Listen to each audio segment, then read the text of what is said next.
I don't even know what the goal is gonna be. But we're about to find out, so let's see. What do we got? Orb auto release. Release the orb.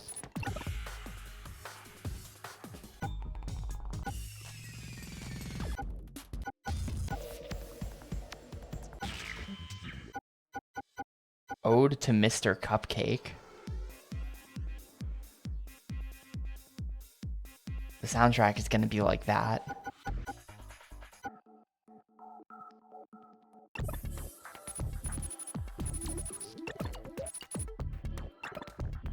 Oh, there's just a career mode. Good. Okay, that makes this simple. We will be doing career mode.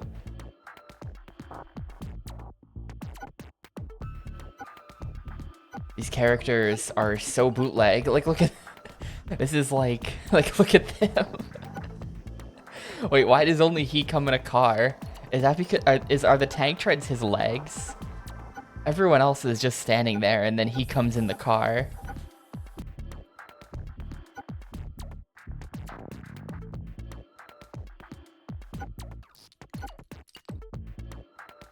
I don't know.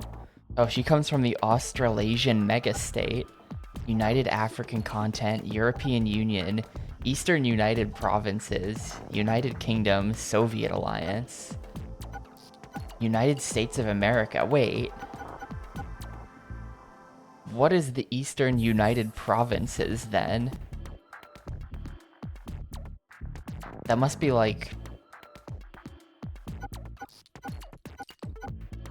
Maybe the Australian megastate. Now I'm kind of curious about the lore. I wonder if the manual for this game would have like a map in it. Because if you're from the Australasian megastate, Eastern United Provinces also kind of sounds like it would be in Asia. I'm glad that the whole world seems to be really fucked up, except the United Kingdom and the United States of America both still exist. All kinds of wild stuff is happening out there. But USA and the UK are just also here. Well, I am gonna play as Solomon. Or Kylie, because I want to play as a medium. Or Karina.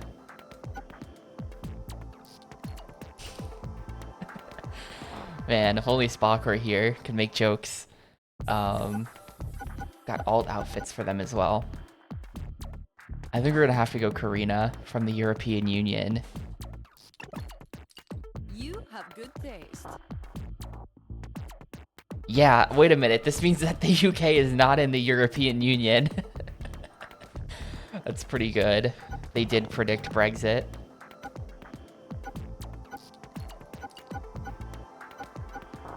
These cars kind of all just look... It's just the same car, but with different paint. We're gonna go mid-car.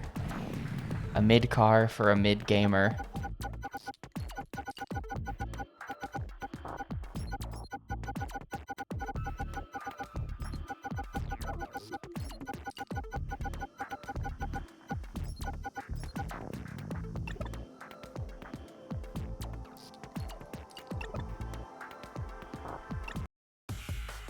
Alright, I guess we're just going.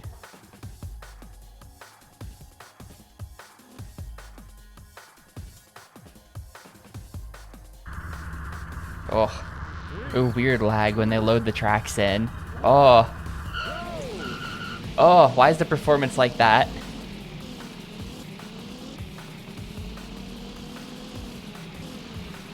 Wait, did they...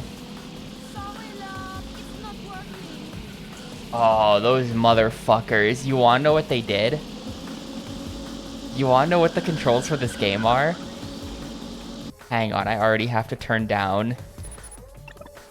We're already just gonna start by turning this down.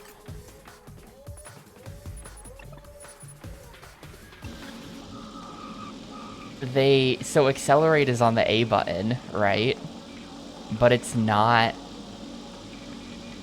A button is accelerate, but it's pressure sensitive. They're using the pressure sensitive buttons, so you have to hold down A at full force the entire time. Why didn't they just use the triggers if they were gonna do this? This is like horrible, actually.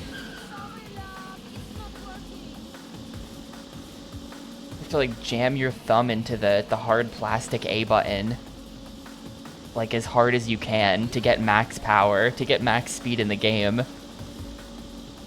It's actually really bad. This is what R does. If you hold out your hand.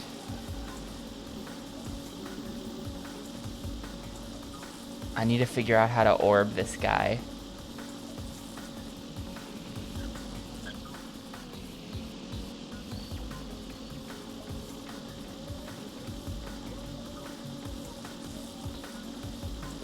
I love the way the arm animation of him taking the arm out with the orb doesn't affect the rest of his body. I actually think that's really funny.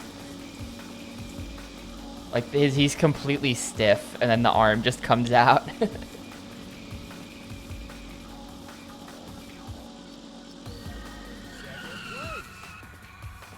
Oh, man. Maybe there's gonna be an alternative control scheme, you're right. I have to check that. I qualified for the next race. I don't know how many races there are, but I did qualify. 3, 2, 1, go! Nah. There's nothing. Maybe if I back out.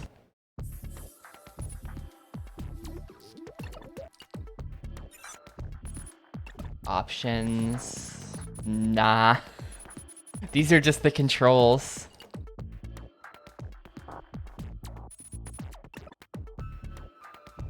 Oh, is this one of those games where I might actually do that for this game? I wasn't paying enough attention. Yes, analog acceleration and braking on right stick. Okay, so I'm just gonna hold right stick forward and that's gonna accelerate. There are actually a number of games that are like that on GameCube. There are a bunch of games that are like that because they don't have, or I guess I don't really know, but there are a number of games that have that because it's analog. Maybe that's a PlayStation thing. I know I've seen that a number of times.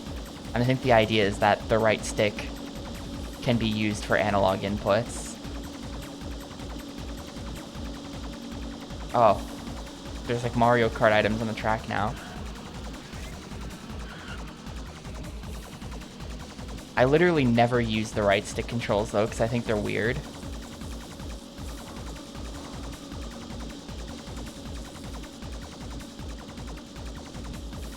But we're just gonna do it for this game. Oh, is there a Steam sale going on right now? No. I actually, I installed Mafia 2 last night. I'm looking forward to checking that game out later today, maybe. Like, not on stream or anything, but I'm gonna give Mafia 2 a shot. But no, I have plenty of games. I don't need to buy anything in the Steam sale.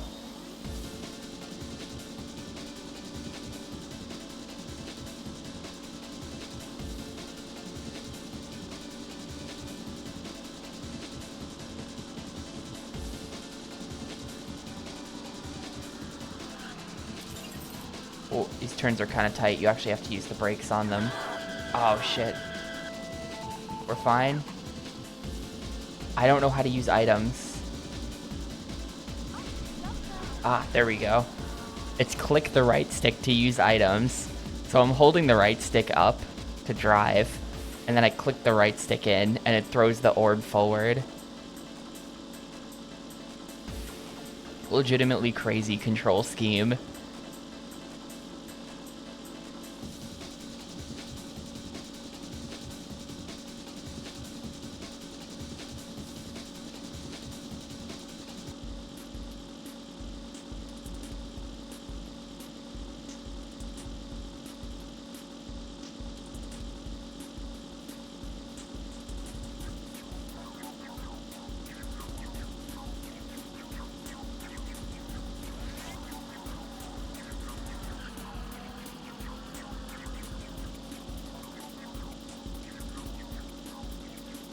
Well, it's a totally different developer. That's gonna be a totally different developer. Oh my god, you gotta be kidding me. It like disabled my controls. That's so annoying. We just lose now. I should have, I forgot that you can shield by putting the arms out. I think we just lose now. I think I got Mario Karted.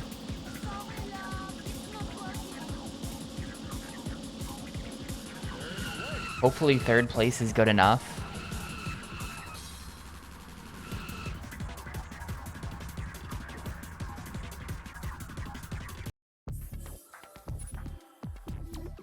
Total points collected. It's kind of interesting. I qualified for the next race. Oh, total races 3 in the Cobalt League. Okay. Right beam, left beam. Hey, Alyssa. I'm doing okay. I did sleep in until like 1:30 today, but and I was up until like 9 a.m. for no reason.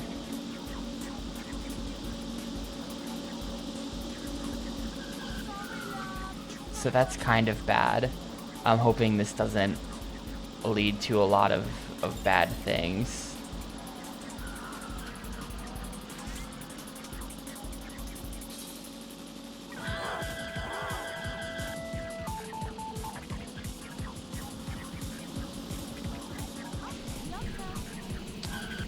Stop shielding.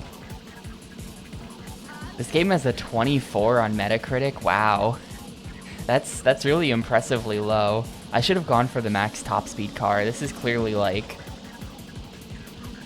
This car is clearly not good enough.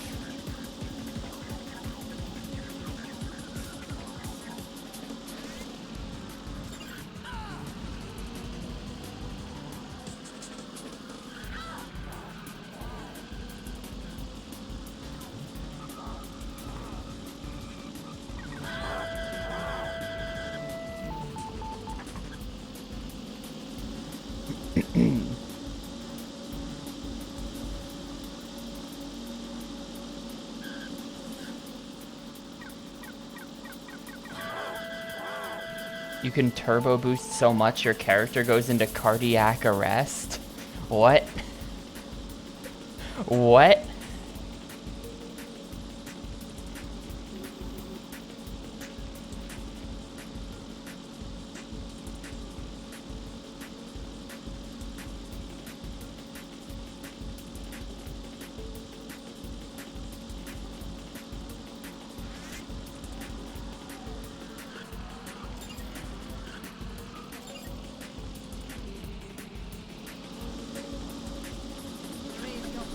God, literally they are input reading so hard.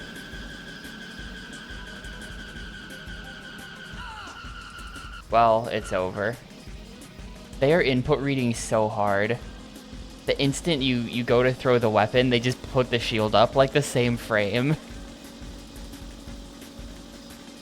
It looks like Gubble. It kind of does look like Gubble.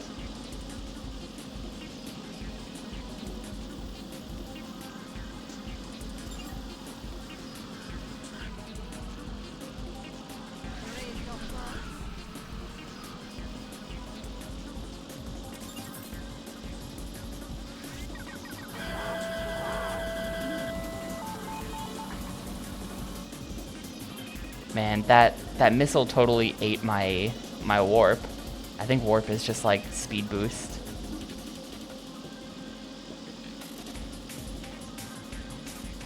Why does it really just seem like my car is slower than everyone else's identical cars though? Like that guy has the same car as me. How did he just pass me so easily?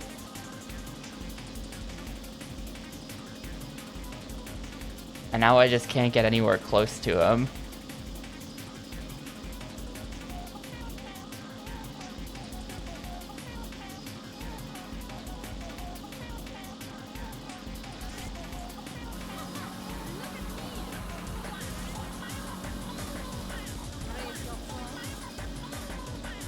Get him with the blue shell.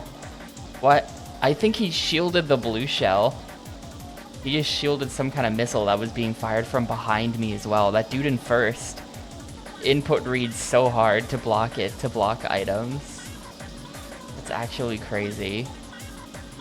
Oh, can I snipe second here?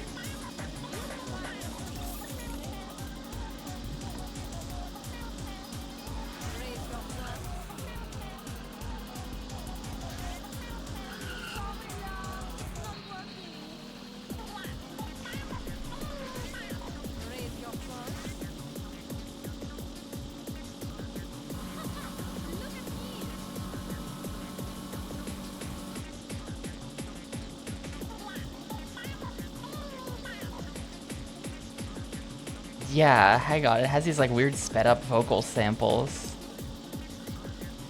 Whenever I hear those, I want to like slow them back down and find out what they're saying.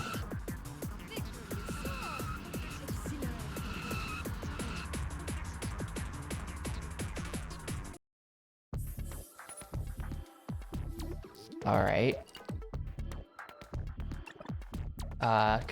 Wait. Total races 4. Finished league races 3. Oh, okay. So we're just still going. We're now going into gold cobalt. Speed boost. Left, right, turbo. Huh. Maybe if I just hold both sticks forward then? Yeah, look at what it's doing to my heart rate. Look at the... I guess that's why they call it Pulse Racer. The thing in the top right is a heart monitor. And if you hold up on the left stick, it just goes into the negatives sometimes. Okay, I don't get it. Oh no, you're kidding me. It left me backwards. Oh, we're just dead.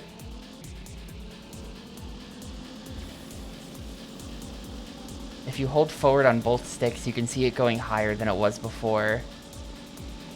Into the 180s. We can go even higher. Ah, no, flatlined.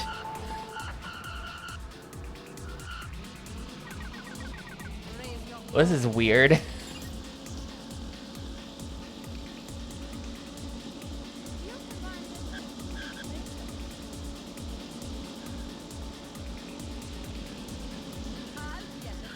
Yeah, my character had a heart attack and died in the seat.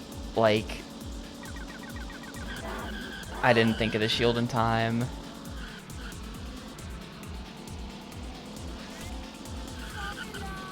Hello? Why won't you turn?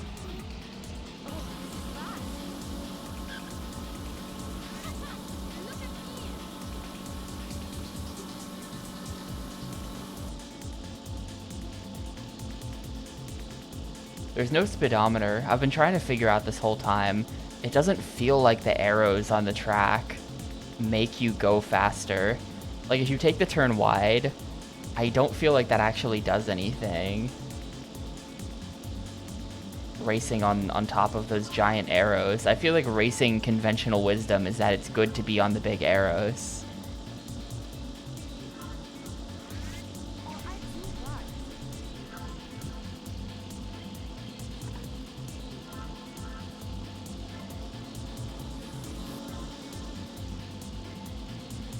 And yeah, these tracks are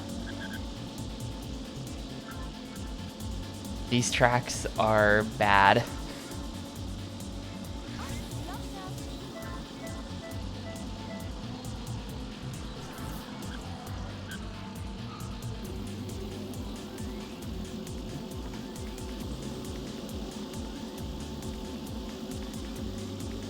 Yeah, I did double dash.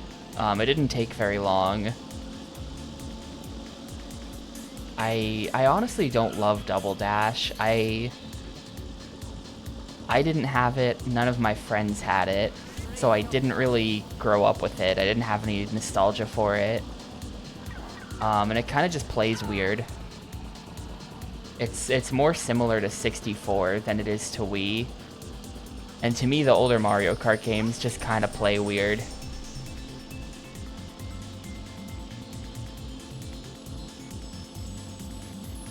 Yeah, the driving in Double Dash just feels kind of like weightless and strange to me.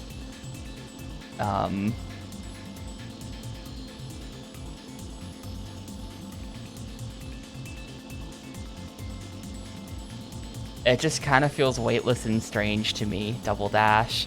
See, like, though, I had DS, so DS feels perfectly fine.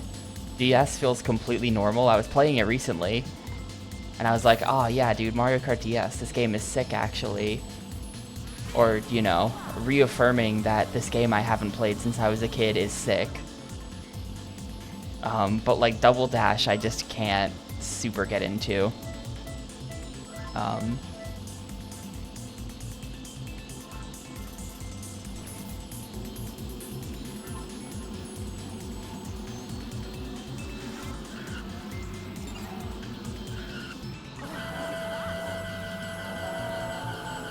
Wow, cool. On the third lap. On the third lap, dude. Just put me backwards. Yeah, the arrows don't do anything for your speed. Those are not speed boosters based on the number at the top.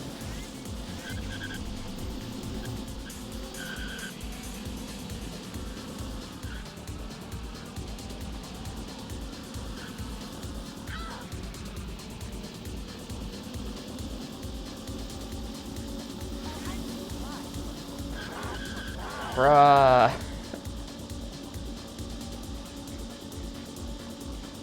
I'm hoping that once we get out of Cobalt Cup, like this is Cobalt Gold, maybe after Cobalt Gold we'll go to like the next cup and then the tracks will look a little different. I still win.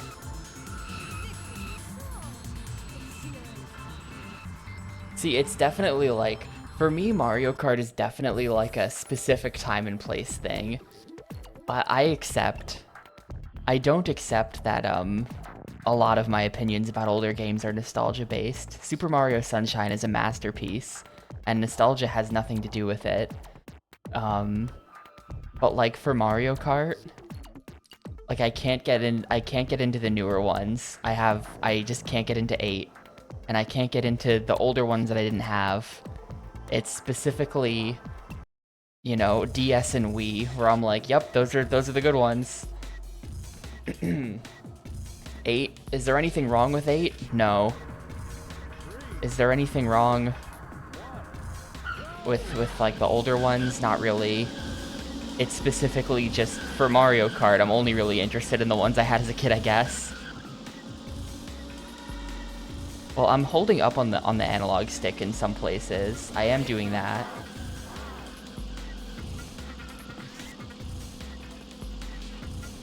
I'm not forgoing all tech. But the hold down on the stick thing, I can't figure out how to make it do anything. Like, I'm holding down on the stick right now. Tapping down on the stick.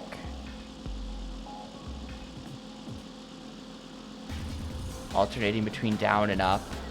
I don't know. I don't know if the manual for this game is going to be out there, because it's kind of an obscure game. But maybe the manual would shed some light.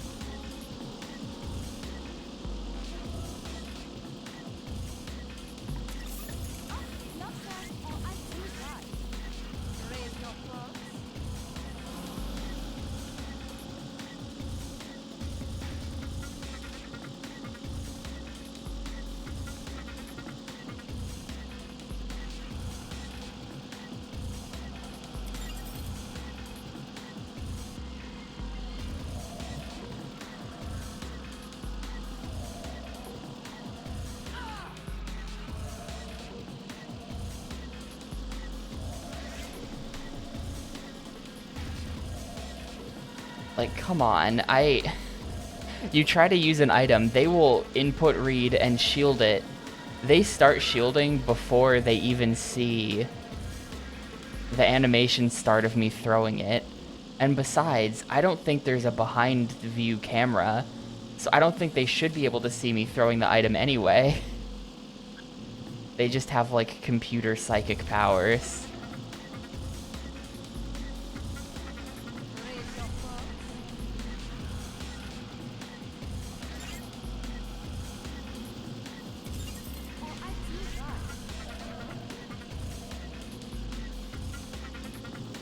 Okay, I put that guy backwards. Goodbye.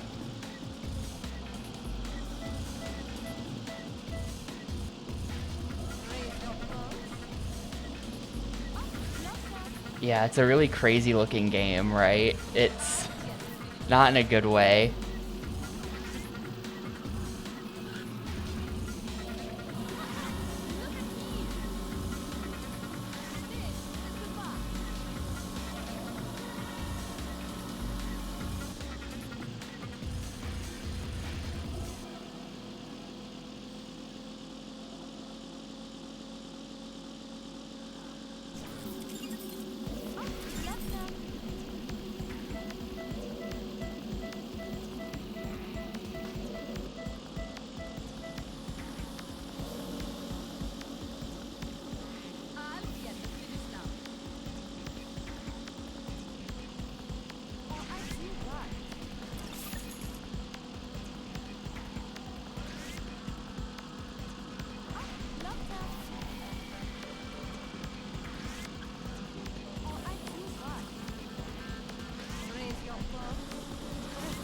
Like, that guy just shielded so many items.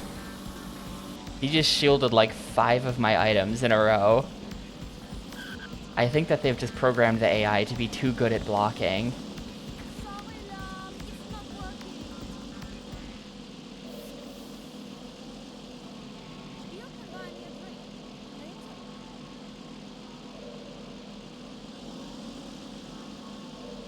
Maybe when you have an item, you can, like, absorb the item to get boost.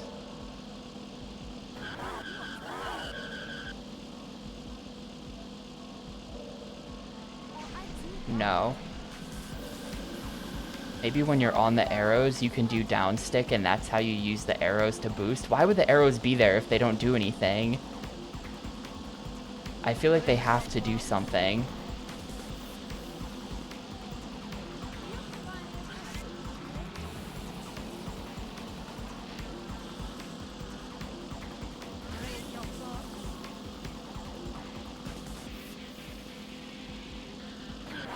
That did not. I disagree, actually.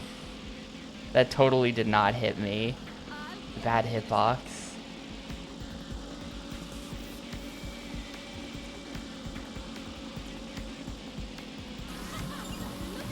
Like, could it really just be that? Could it really just be for direction? Because they are only on turns. Also, hey, Rio.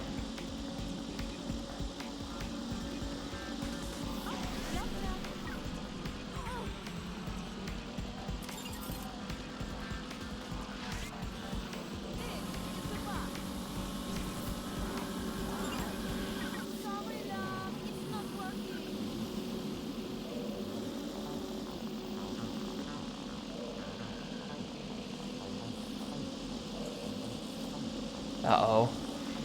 Finish line is like right there. I gotta pass some people. No, 4th. That might not be good enough. That was a 6-minute race. That doesn't seem like it was good enough.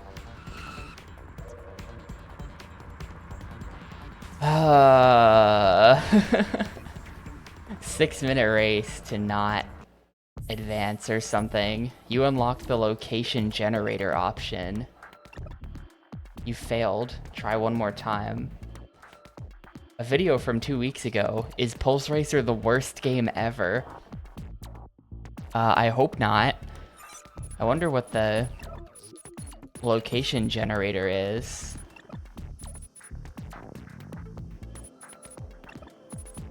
Here, let's look for the manual.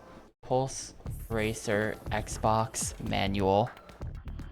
Oh shit, someone has it on Internet Archive. I did not expect that. Someone actually scanned this. There are much less obscure games where the manual is not online. Introduction, be the car. Here's the story for the game. Welcome to beautiful Neo St. Petersburg. It's 2045. You are one of the few, the elite, the world's best Formula T racers. You're fast and fearless, cunning and hard charging, a little reckless, and more than a little ruthless. This time you've earned the right to compete for the ultimate prize, the crown jewel of Formula T racing, the Cyber Circuit T5000. Every decade, racers from around the world descend on Neo St. Petersburg in a vain attempt to pry racing's most coveted trophy from the iron fist of Russian dominance. Using high-tech vehicles fueled by the life force of the driver, racers push their skills and bodies to the limit. Linked directly with your vehicle, you must balance between calculated restraint and heedless abandon. Huh.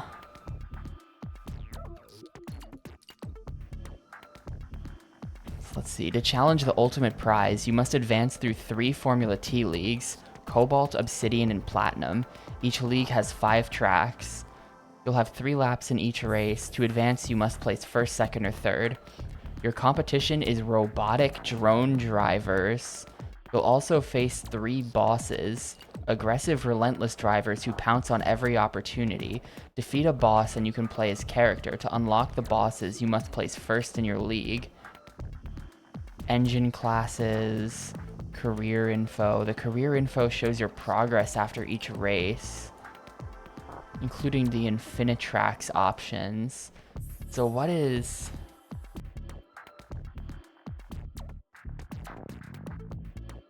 What is Infinitrax anyway?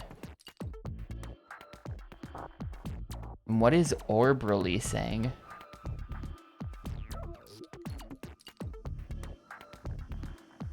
Let's see, I'm playing as Karina from the European Union. No interesting lore about her.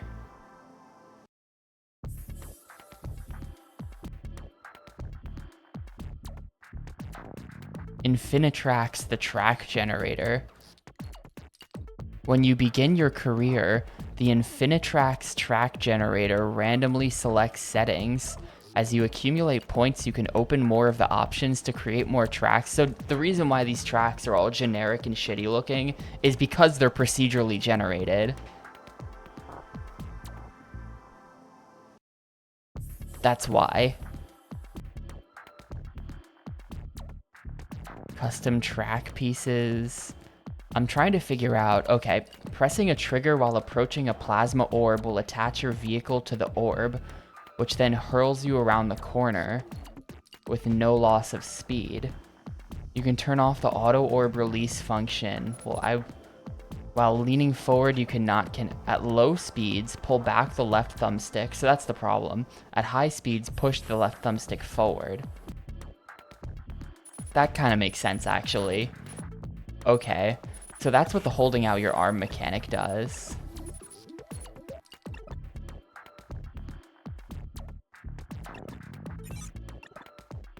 You have good taste.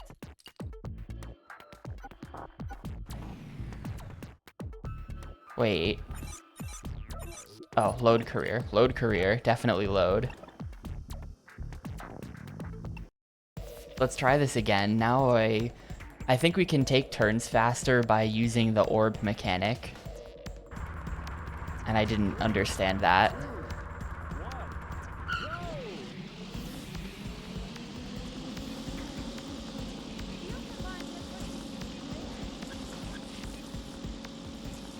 Like, that might be what these arrows are for.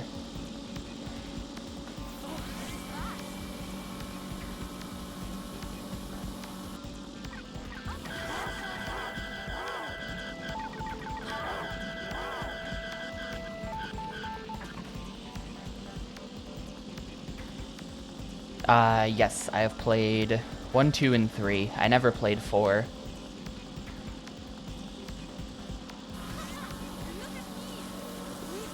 Yeah, check that out. It just auto turns for you if you use that.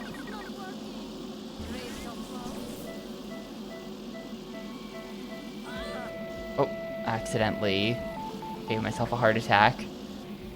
The fourth one is on PS3. It came out a number of years later from a different developer.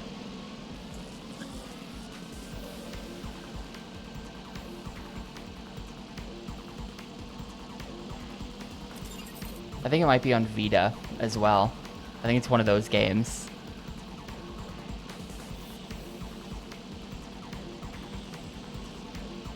When they were doing like PS3, PS Vita cross-platform releases.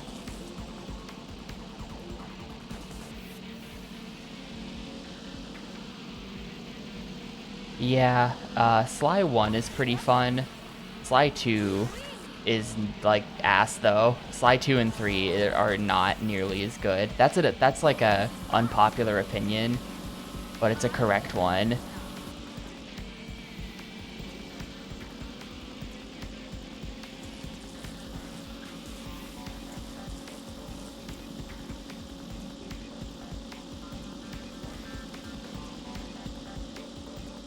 For some reason, for Sly 2 and 3, they looked at the first game, which is a perfectly decent 3D platformer, and decided that what that game was missing was huge amounts of stealth missions, where you just stand around and do nothing.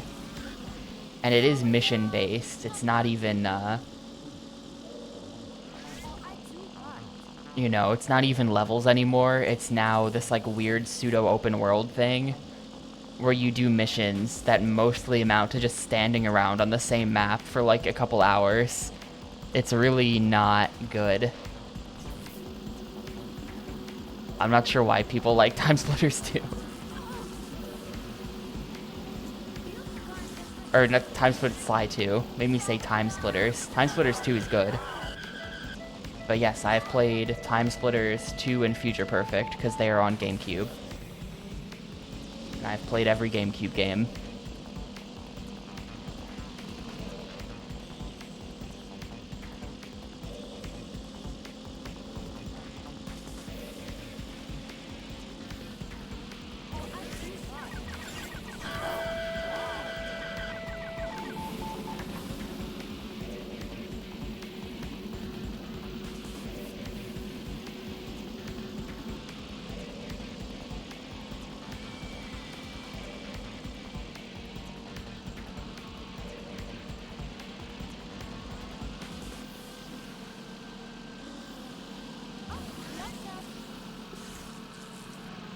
No, the final boss scammed me.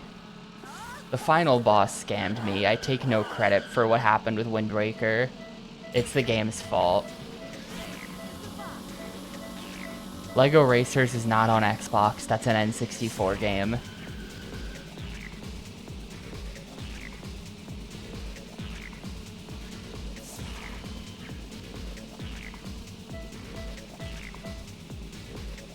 There is a Lego Racers 2, which I think is only on PS2. But it's like weird, and I've never played it, and it just seems bad.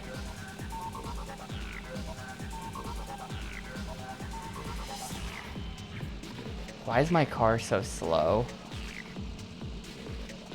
Why am I only going 135 on a straightaway? Yeah, you know what I'm gonna do?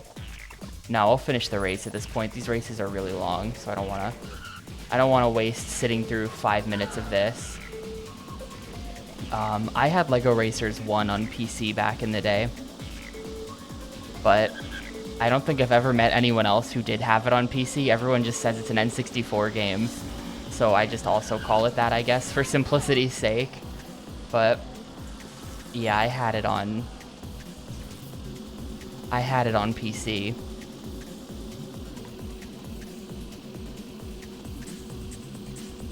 Lego Racers is on PS1? Oh, that I didn't even know. I've never heard a single person mention the PS1 version.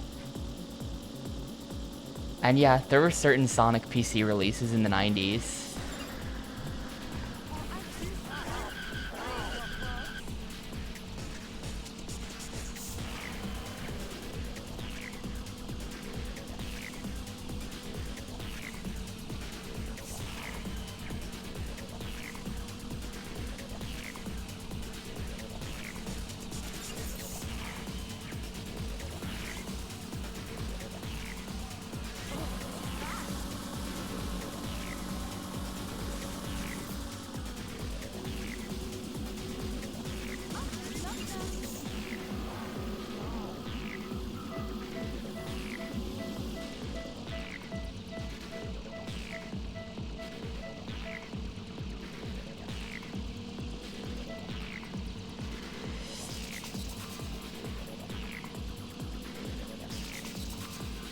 Okay, third. We win.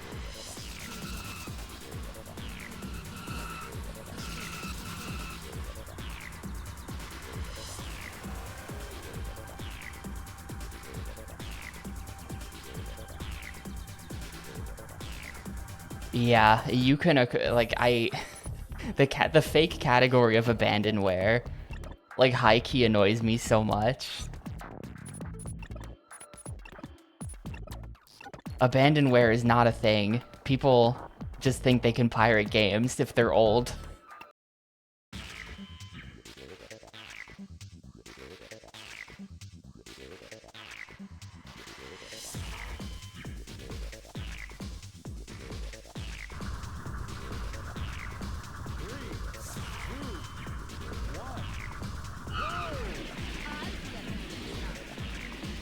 I mean, yeah, like, what do I care? You watch my stream. I don't know if this is going to be shocking information to anyone, but I do not have a collection of 474 GameCube games on my shelf.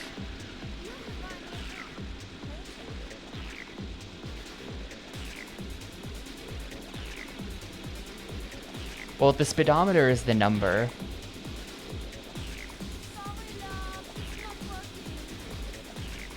The speedometer is the number. The heart rate monitor, when you boost, your heart rate goes up, and if your heart rate goes up too high, then you have a heart attack briefly and then can't drive. So you have to maintain it. Well, I don't get to make that joke anymore about going to GameStop because I don't go to GameStop in the middle of streams anymore. Because, like, Xbox games are just too physically large. Yeah, you can't turn while shielding, just learned that. Yeah, we've moved on to 100cc, so the car is just default faster now.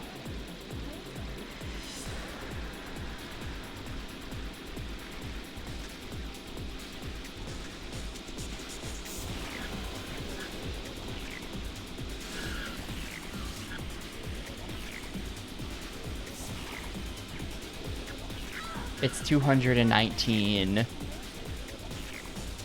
like, space units. This is 2025. We don't use kilometers anymore. We use credits because all uninspired sci-fi calls money credits.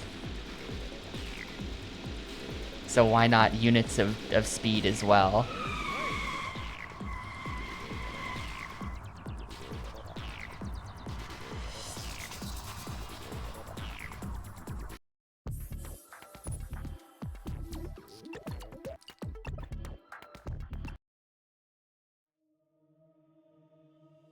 But yeah, it looks like, based on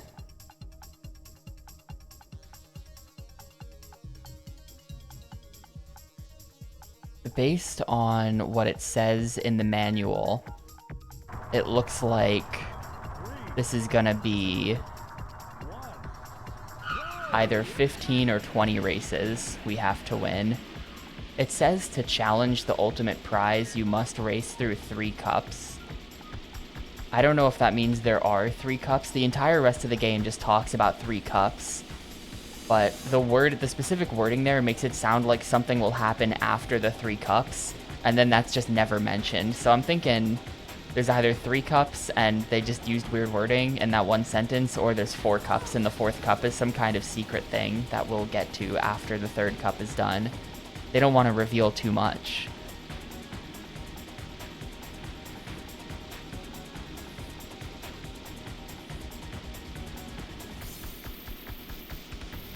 This track actually looks pretty sick. I always love these, like, Blade Runner looking sci-fi things where it's like mega city with, like, neon signs everywhere. I appreciate that in games.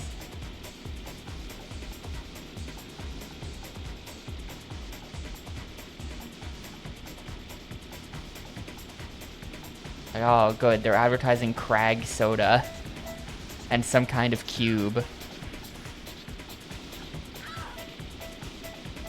What are we? Some kind of GameCube?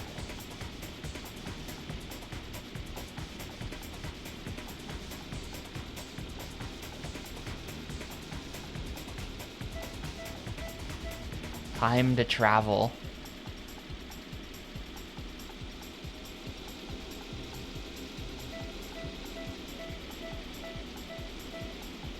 Wait, did that sign up there just say Crazy Ivan? Not with a K, with a C, but like, I really think that sign said Crazy Ivan.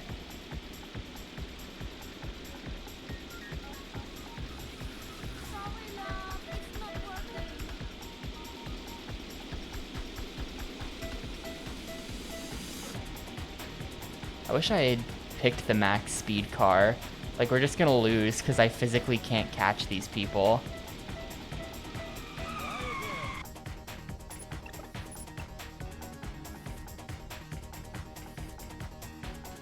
This looks like a pack-in with cereal. It sure does. Look at the sign. Crazy Ivan or something. It doesn't... It doesn't quite say it. What does it say? I need to get like a high quality screenshot. Okay, what does it say? Opening paint. It says Caravan. It says Caravan, but Caravan is almost Crazy Ivan.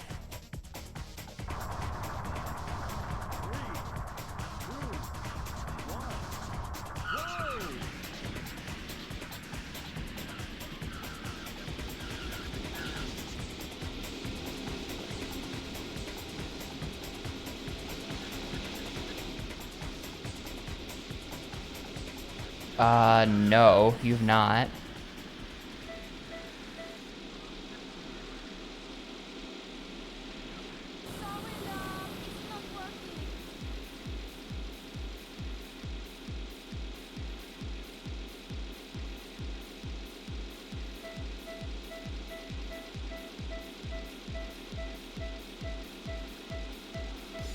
I think to win, I might just have to really push it to the limit.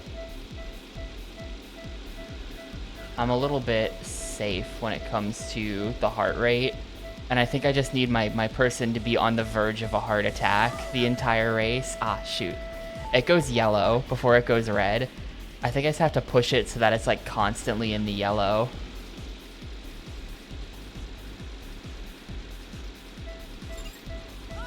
No. Ah.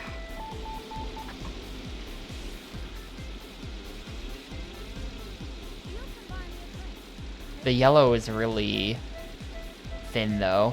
Like if you're in yellow, you're about to be in red. You don't have much margin for error.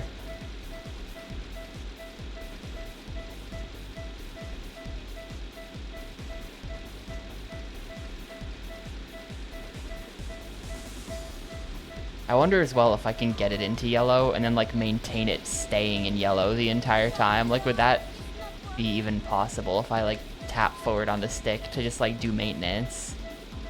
It's kind of possible.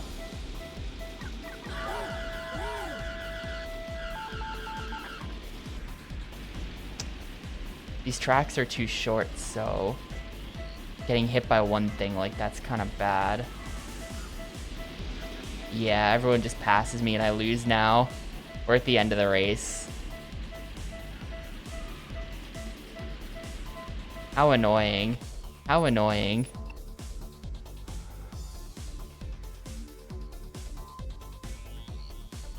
There was a place called Garlic Jim's whose motto was famous gourmet pizza. It got shut down but replaced by a place that puts Indian food on pizza called Pizza Twist, but they kept the sign up that said famous gourmet pizza. Then a couple months later, they replaced only that sign that said gourmet with a different font, but similar kind of color Indian. So now it says famous Indian pizza, and the famous and pizza light up, but the Indian doesn't. That's really funny. Economical.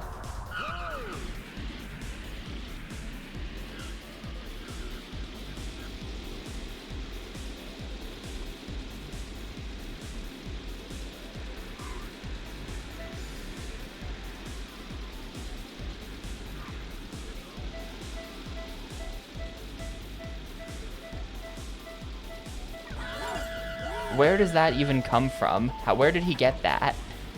Like, where did that item come from?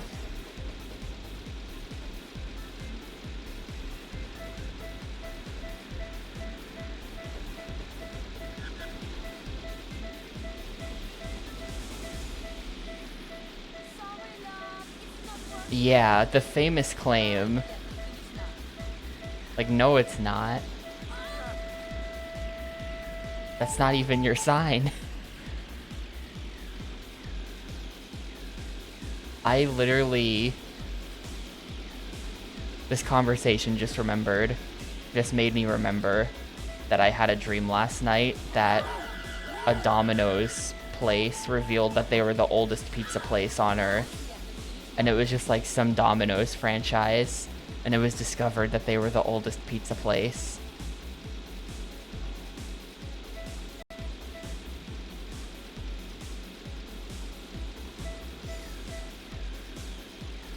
And they got a little plaque on their crappy Domino's.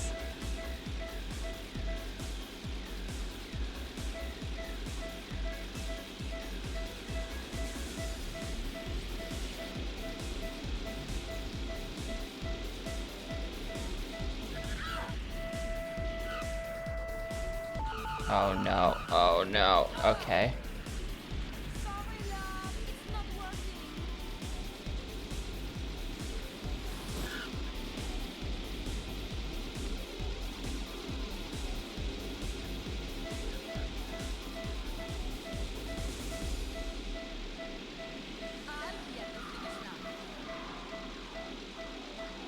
Same thing again, dude. Fourth.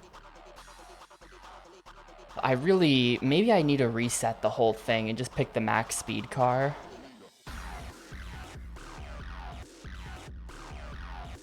I should maybe just reset the entire game and pick the max speed car from the start.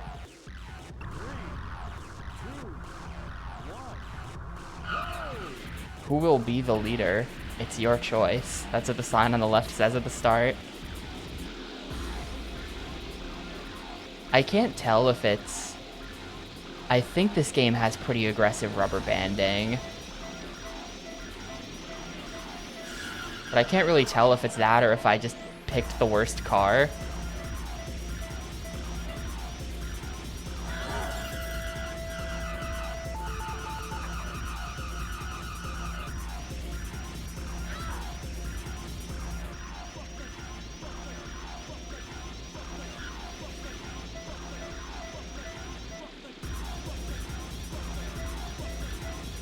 Like, maybe it's better for me to be in the back so that we can get into first at the right timing.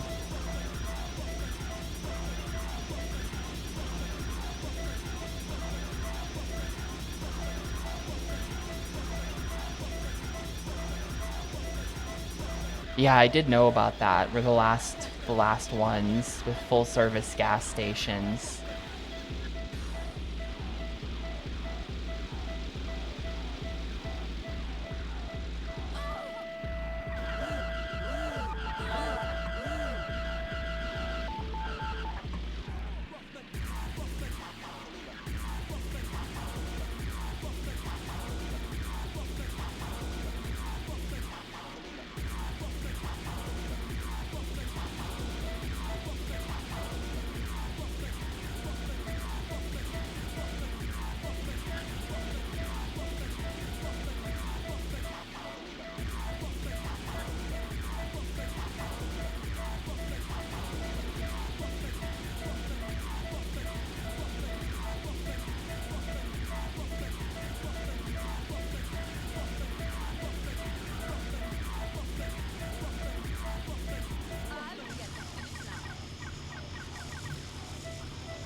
Why did I do that? That is such a choke. That is such a choke. Gonna be the same thing. We come in fourth in the end. Every time, dude. I can't get anything other than fourth. No, I get fifth. That was even worse. I am curious, though. Like, what was my time on that race? Because, like, I feel like... Like, okay, that was 228. 228.16.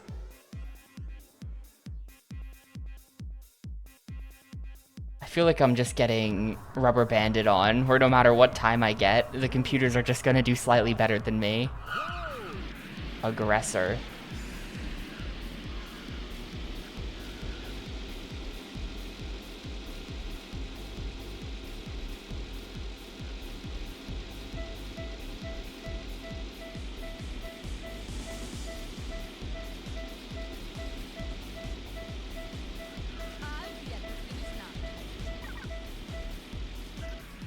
Like, going to the side is just bad.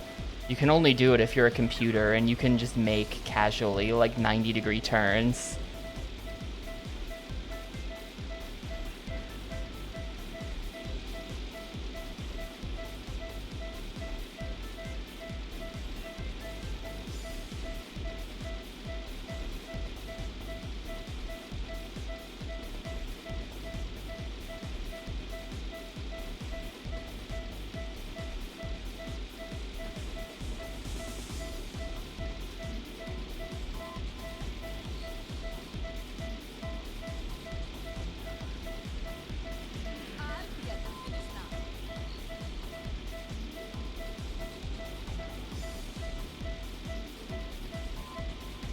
The optimal strat really is to just have this beeping sound playing the entire track.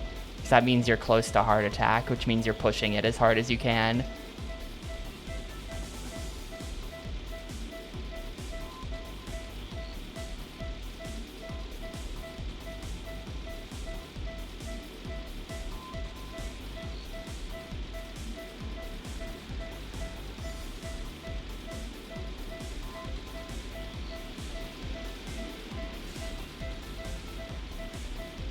Of course, even though I'm pretty much driving optimally, I'm still getting passed. Makes perfect sense. And I get hit by something, and now I lose. Now I just lose. Yeah, I think I'm gonna reset the whole game and pick the max speed car. The turns aren't really sharp enough to where I care about acceleration. There's clearly a top speed issue here. We have to reset the whole game.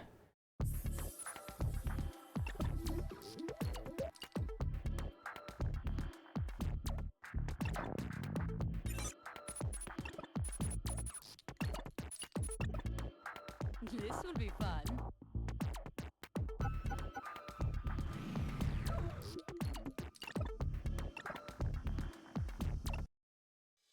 That's kind of annoying, but that's just like unwinnable. That's just unwinnable. We need the max speed. We'll see if this is more. Like, how much more is the max speed? It's like 10 more. It's not even that much.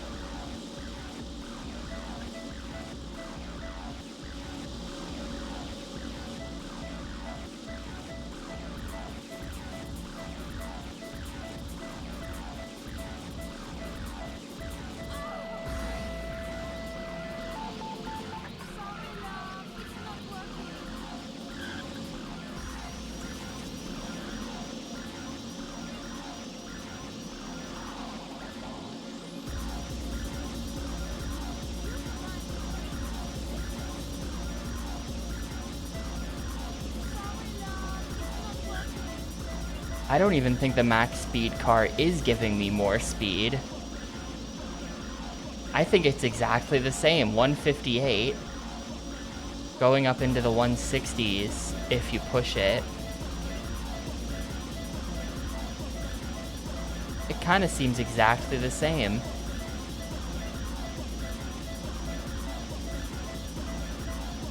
And I'm gonna lose because I'm in fourth and I can't pass anybody because they're all just still somehow faster than me.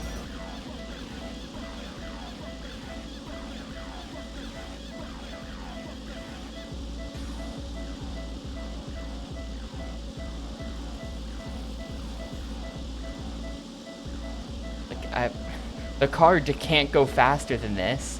I am manipulating perfect boosting. It's in yellow the entire track. Okay, that guy slowed down for me. Thank you. And then he passed me at the end. No, thank you. I can't win the first race. Like, what the fuck is that? You know what I'm gonna do? You know what I'm unironically gonna do? First of all, can we load the career that I had? Or is it... Okay, good. I'm going to reset the Xbox in the hopes that... like, if I'm losing the first race now, maybe restarting the game will make the computers easy again. This is a conspiracy theory, but I'm unironically doing this.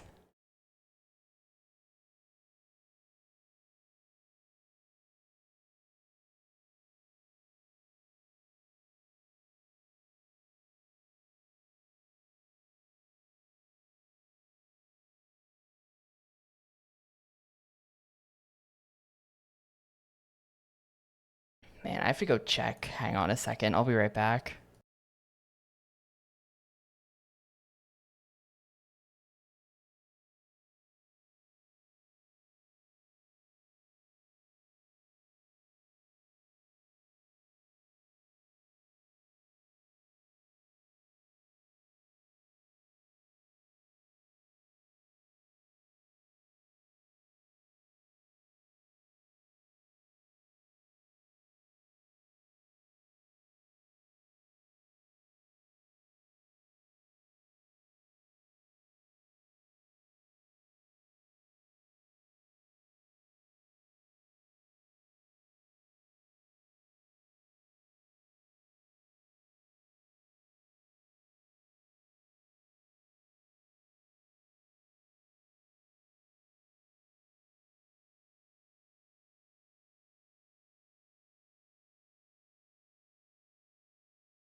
Okay, I don't know what's going on. It's, for some reason my air conditioning has just stopped, and it's really hot in here now, and it's still on.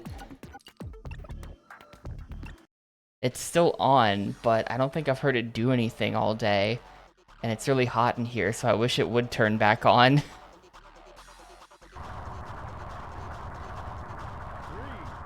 2, 1,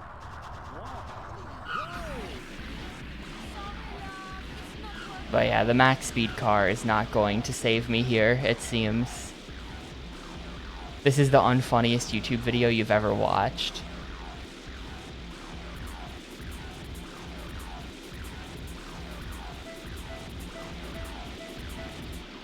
Ugh. A weird lag.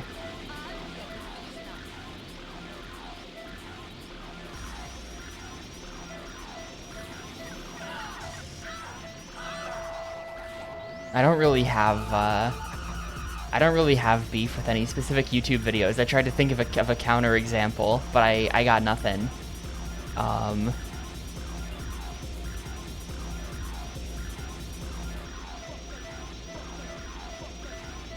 There is a large ecosystem of like low-tier video game review channels.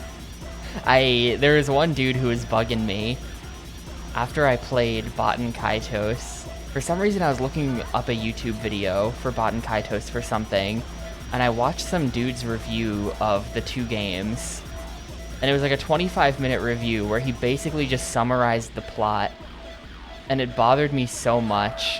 And I think the video was called like a retrospective or like analysis or something, and then it was just like some fucking guy recounting the plot of the game, like beat by beat the events. Like, then you go to this dungeon and you do this dungeon and fight this boss. Then this boss leaves, so you go to this dungeon and do this boss. There's like something I wanted to know about the game. I think there's like some piece of lore that I was wondering about, and the dude is just like terrible. The dude did not have the lore at all. I was mad at him for making me sit through his YouTube video.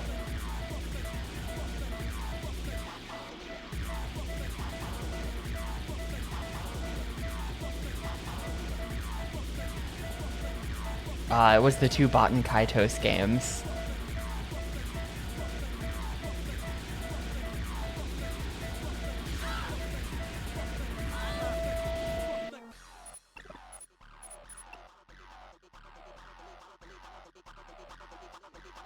I really have no idea how turbo... I don't think I've ever gotten turbo to happen. It says at low speeds use turbo. Like, this isn't doing anything. I'm just being pushed by the guy behind me.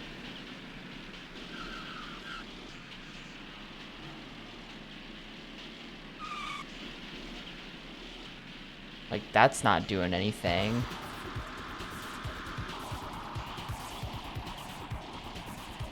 I can't figure it out.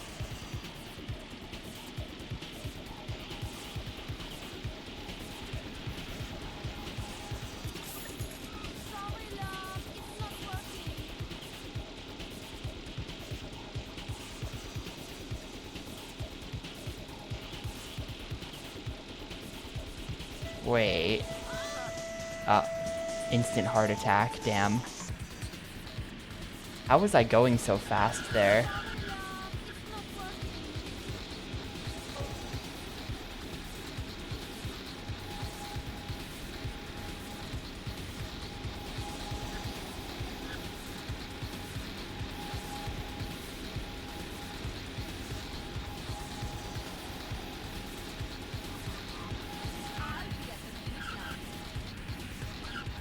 Yeah, like this way. Insane amounts of lag that way.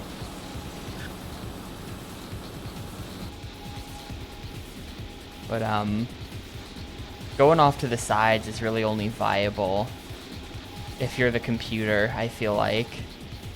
Like, why am I stuck at 198 right now, when before I was able to go up to, 200?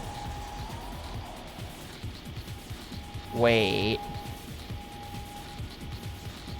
I think I know why. If I boost myself into the yellow...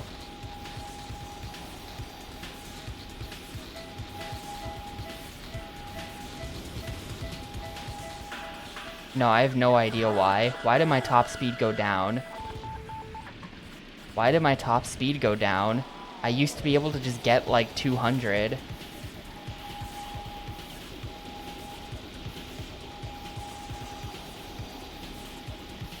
And right there, I did just manage to get it up to 200 again, but it dropped immediately.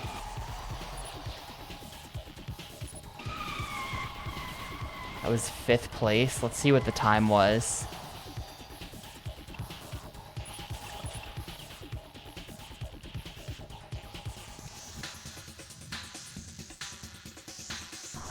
Oh, never mind. Right, the segments of the racing meter, I think, are speedometer. Hang on, let me check. There is a thing that says what the UI is. Speedometer. Green circle in the center shows your heart rate. Yeah, okay, beware. If the circle turns red for too long, you'll pass out and your vehicle will slow down as it revives you. No, that's just... I feel like that's what's happening, but that's not what's happening. You know?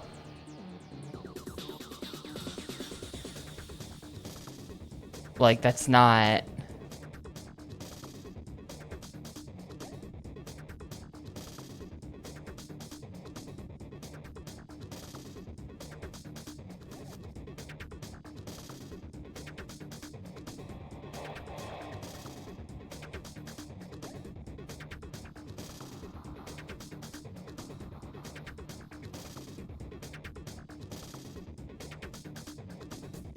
Interesting. This game was made by a Russian dev team, apparently.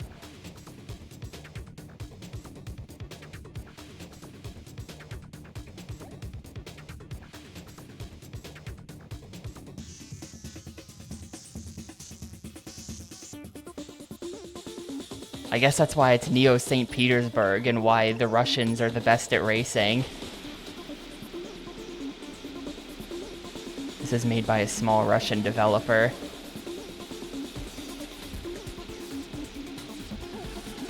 Like, why is my max speed just casually 218 here? I think maybe if you... They kind of make it sound like when they say your car will slow down as it revives you, I think they just mean like in that moment your car drives slowly while you're being revived, but it could also mean that your top speed goes down. Because look at how I'm doing nothing right now. I'm just holding forward on the right stick to accelerate. I'm not boosting at all. And I'm going 218.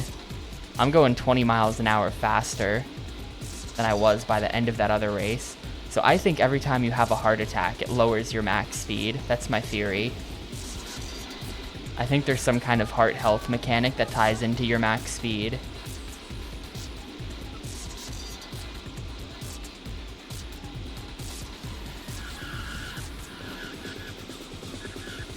Oh, these janky collisions.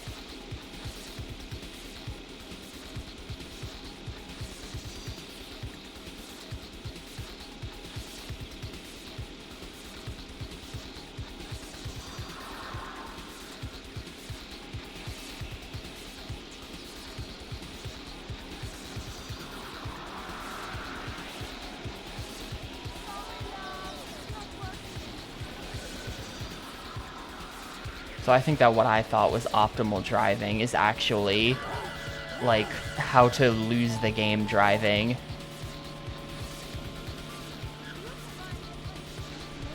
Like, see, look, now my top speed is down because I got hit by an item, and that caused a heart attack. And now I can only go 193, 195. Alright, well that's definitely what it is. That's 100% what it is. I came in third. We're good. Congratulations, third place. We finally move on. Turns out the boost mechanic actually just makes things worse if you're not careful with it.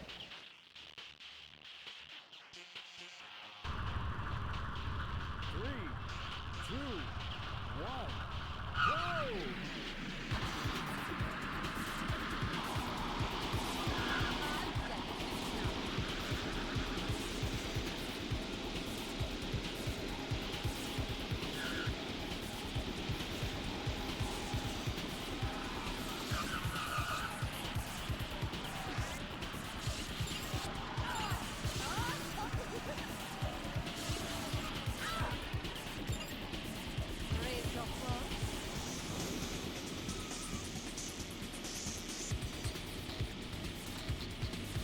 I got hit by an item, didn't I? So my top speed just sucks this whole race.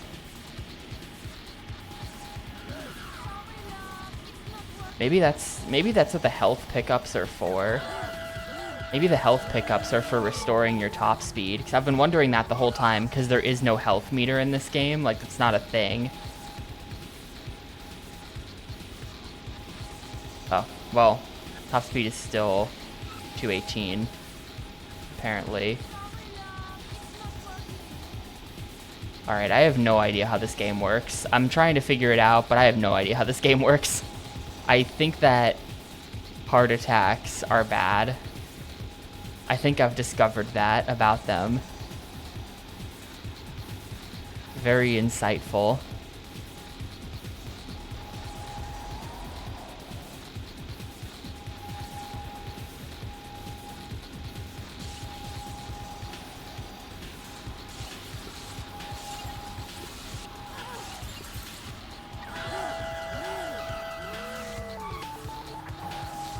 And it just puts me backwards every time.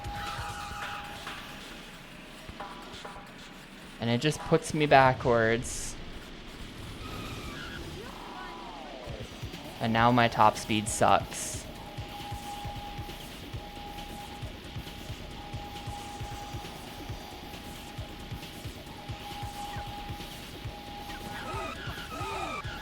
Like, look how little warning you have that an item is coming. It's really rough.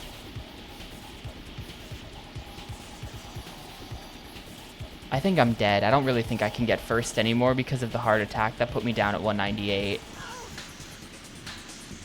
I do kind of think that's RIP. Maybe not.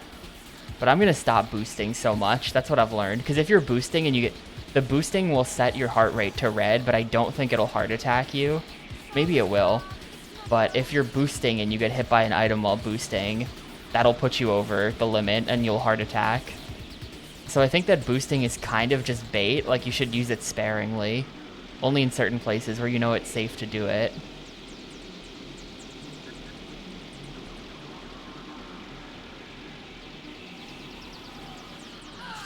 Hello? I was holding the orb button and it just did nothing.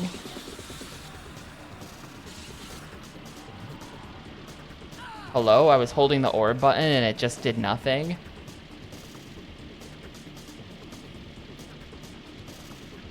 Also, I used the health power-up and my max speed is still in the 190s, so health does not fix your top speed.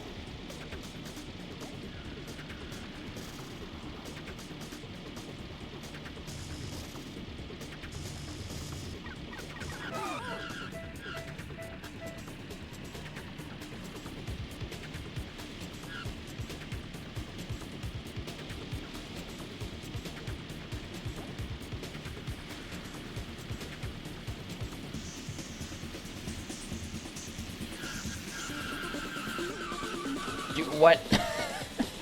Come on. Well, now we both lose.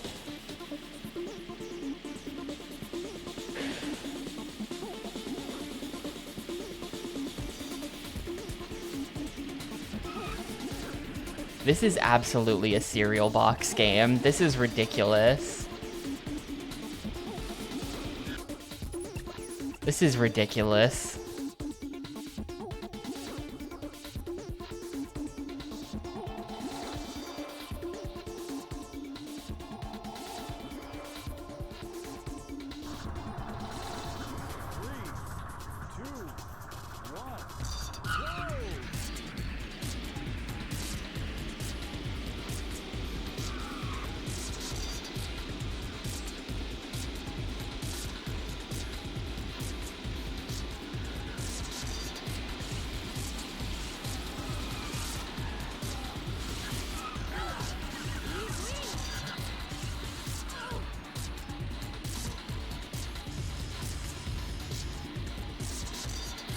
Wait, why is my max speed already down?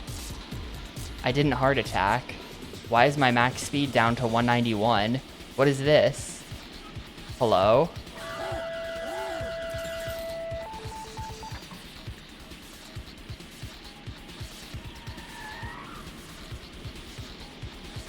Maybe hitting a wall too hard set my max speed to 191.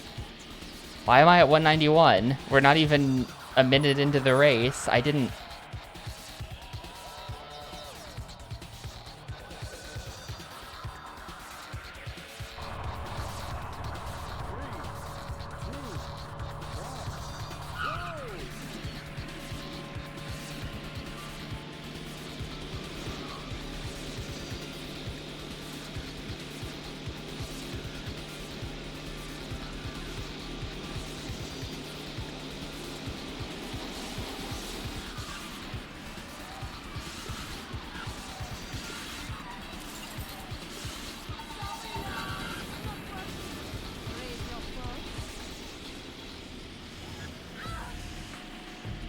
Yeah, when you, it's crashing into walls that's lowering my top speed. Because now it's down. Which sucks, because there's nothing I can do on this stage to stop that from happening. But now we're down to under 200, even though I didn't get hit by anything. If the cars want to be aggressive, they just cause these glitchy collisions that just force you into the walls. Not much I can really do about that. So I think I just have to win with bad top speed.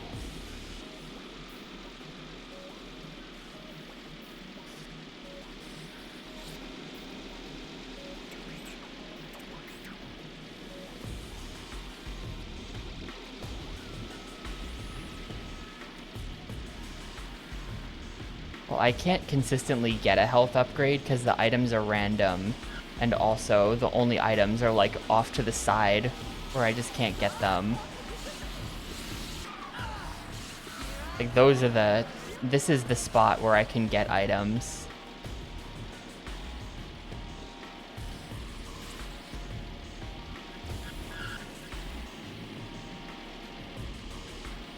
Other than that, it's just the stuff off to the sides here, which like, no. Okay, that actually wasn't so bad. Equalizer is just blue shell. It just hits the guy in first. Max speed is down to 194, God. Sorry, love, it's not working. You can find the trick later.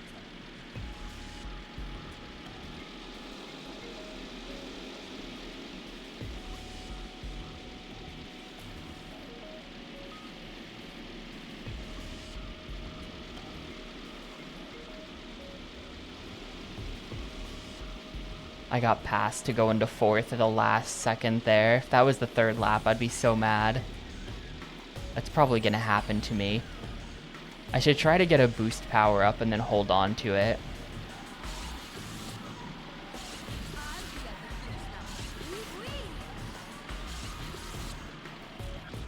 Like that. I'm just gonna hold this until the end of the race and then use it once we're past all the other items. Max speed is down to 186.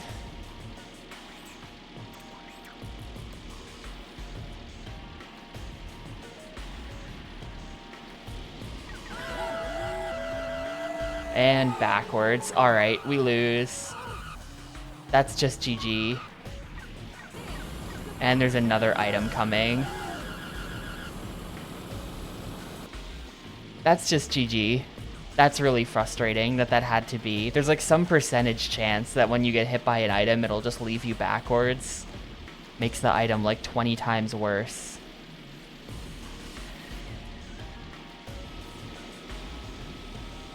I think my top speed went back up though. Why is it 194 instead of 185?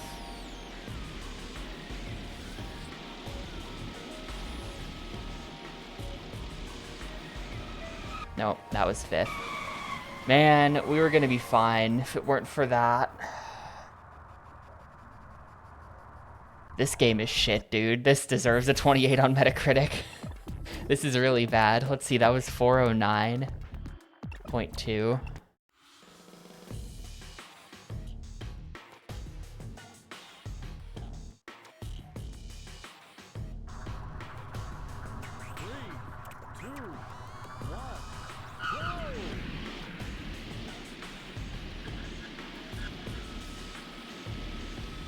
The damage mechanic is just way too punishing, where if you touch any wall at all, your top speed is gone. And then health just doesn't even bring it back, because I tried that and it didn't work.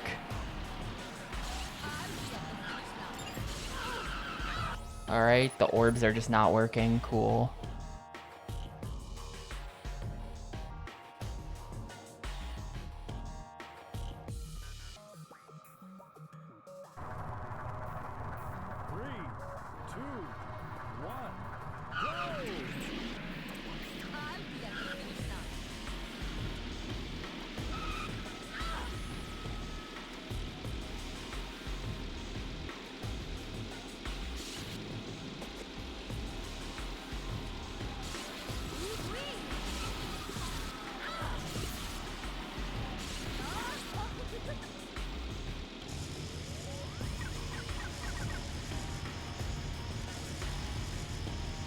How is my top speed down to 198 when nothing hit me? Maybe orb reduces your top speed? Maybe orb turns are bait.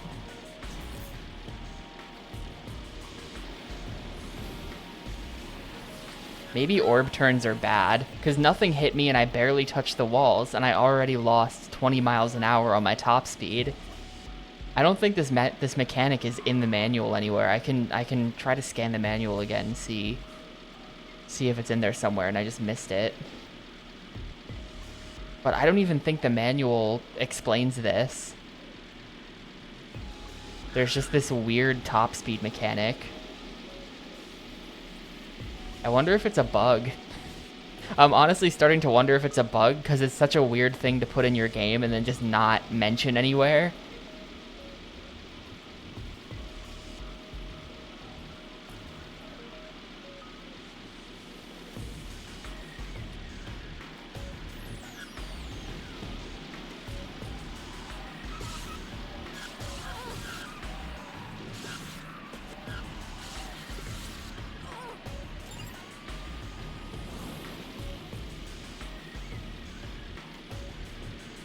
Sorry, love. It's not working.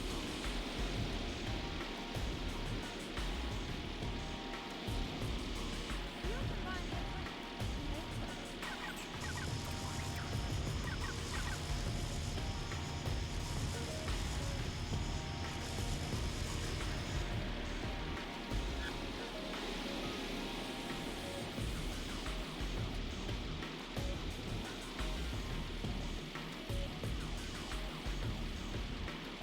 Day zero. It's not going good. The first couple races were easy enough, but this game just has a lot of really strange mechanics that seem to be causing problems, and also like City Racer for GameCube levels of rubber banding.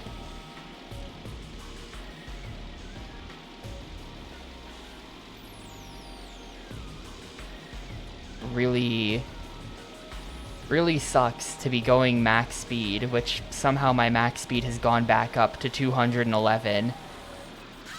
But it really sucks to be going max speed and then to still just see people speeding by you anyway. Like, how? Literally how?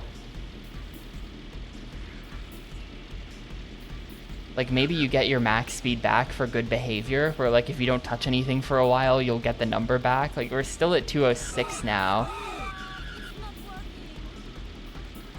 Now we're down to 198. I shouldn't have done that. I'm gonna lose though, cause like, I don't know. There's no items here to hit me, but everyone's just gonna pass me now. There's no way I can get back up into third, right?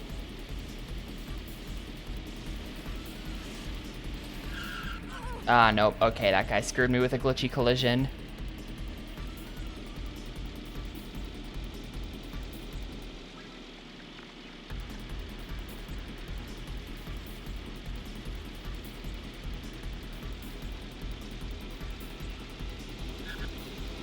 Cool.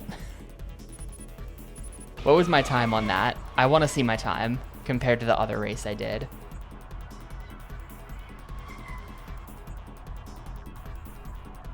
I think that was way faster. That was 3:59. I think that was like legit 10 seconds faster than a different race where I came in 4th or 5th or whatever.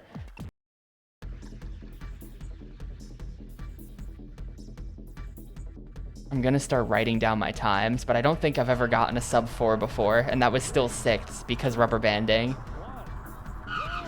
I'm gonna check the manual again. Hang on. Let's see.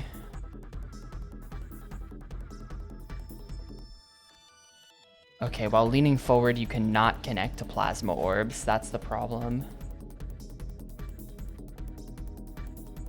With that.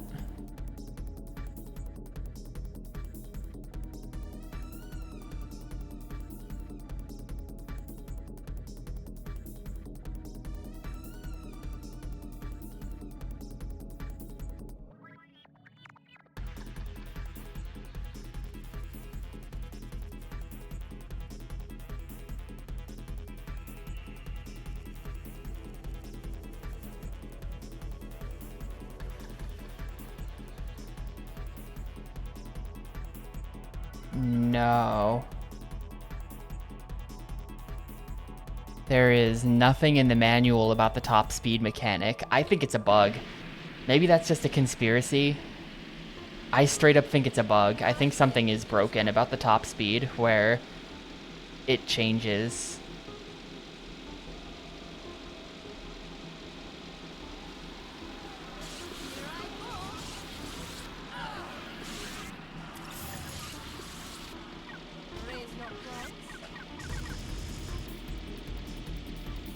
Because, like, how is my top speed now 15 miles an hour slower? Why would that... Why... Like, first of all, why would they have made that a mechanic? Second of all... Like, what... Just on all levels, like, what the hell? So I feel like that can't be... I feel like that can't be... Oh, and now it's back. Now we're at 206.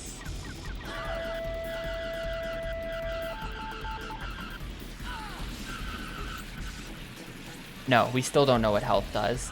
What was that? I was trying to turn out of that collision the whole time. Does orb let you, like... She was orbing. Does orb let you, like, grab people and just screw them over? Hang on, let me check the manual, because it does have a description of items. What does health do? Health. Instantly reduces your heart rate to normal. Don't use this power up lightly. Save it for when you need it the most. Alright, so health does not have anything to do with a health mechanic. Health is just like, if you're boosting like crazy, you can press the health button and then continue boosting like crazy. But that's like so... Who cares? That's like actually who gives a shit, so...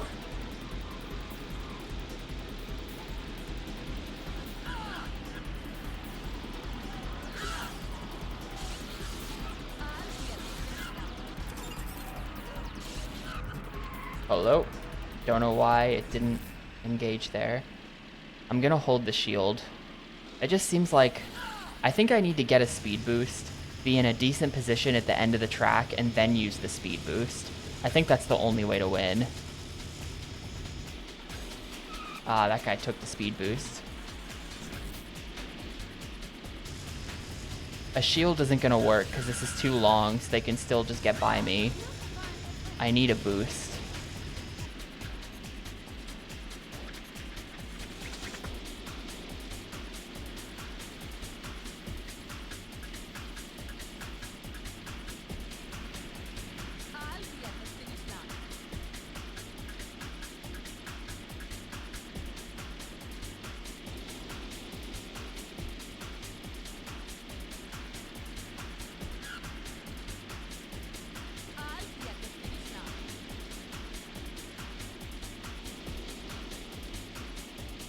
Top speed is at 194. I'm in last because everyone's just passing me.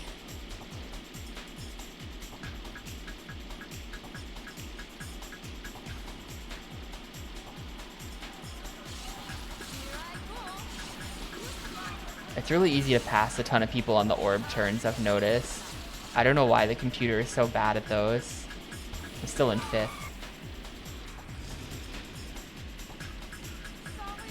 A lot of people just seem like they spin out there. Like, look at me just passing people who are spun out on the sides. I don't know what happened to them.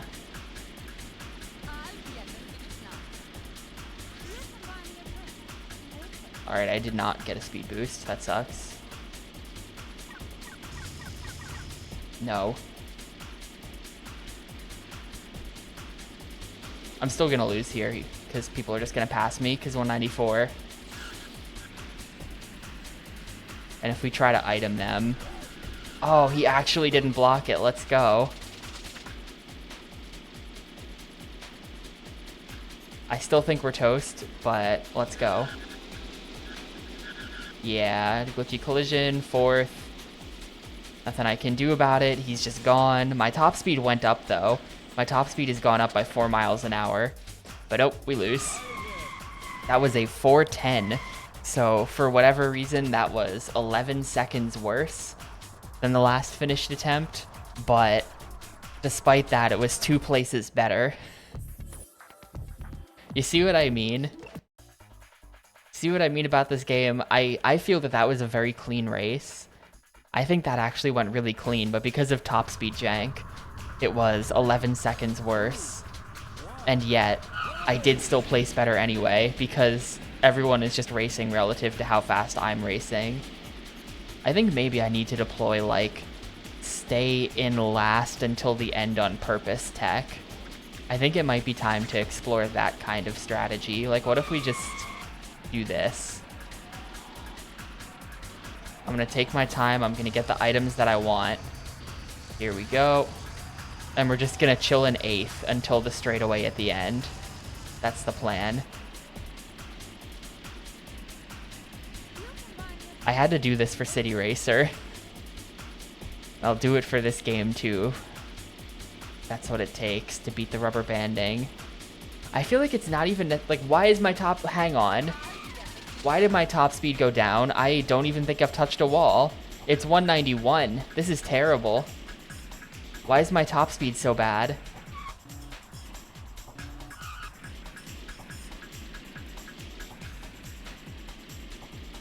The game remains the 3rd lowest scored title on Metacritic. I wonder what's lower. I think Nickelodeon Party Blast is down there. I think it might be in the 30s.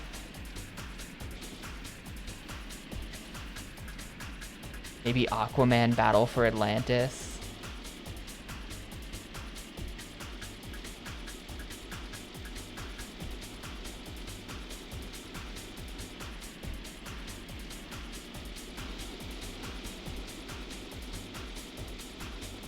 Let's see. Let's go to Metacritic. Metacritic OG Xbox. Best games on Xbox. Metascore. And now we go to the last page. Okay. It looks like it's actually the 2nd worst game. The bottom 10 is... It looks like it's RoboCop, Crime Life Gang Wars. RoboCop has a 30, by the way. RoboCop has a 30, Crime Life Gang Wars is 30, Sneakers is 28, Stake Fortune Fighters is 26, Aquaman is 26, Batman Dark Tomorrow is 25, Pulse Racer is 24, and the worst game is Drake of the 99 Dragons with a 22. I gave Drake of the 99 Dragons a 4 out of 5. I thought it was pretty good. For the record. I just had an epiphany. What if the top speed going down has to do with the analog stick? What if I use the A button to accelerate? My top speed is back to 218. Yes. Literally, it's an analog stick issue. That's what it is. It's an issue with the gate of the analog stick. If we just use the A button for acceleration, which I don't want to do, we can get max speed. I think.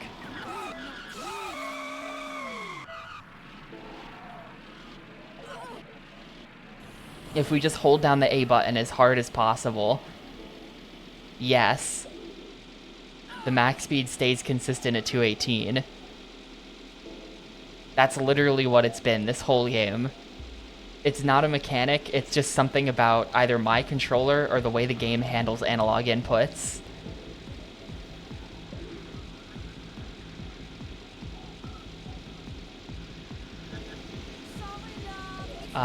No, that doesn't work. That's a good thought, Stunod, but that's not working.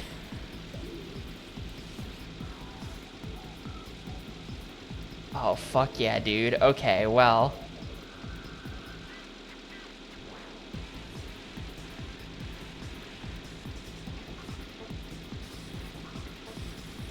Every controller is going to be slightly different with the stick calibration, you know? But that is an unbelievably stupid thing. There are 2 accelerators and one of them is strictly worse.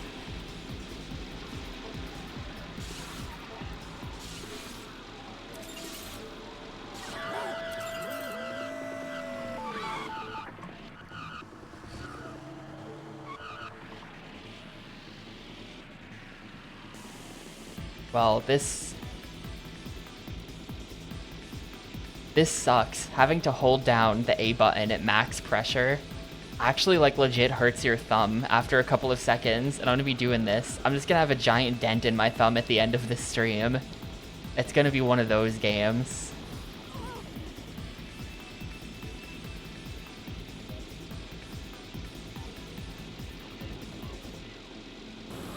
I don't know how to use items other than clicking the right stick, though, so I'm gonna have to, like, claw it.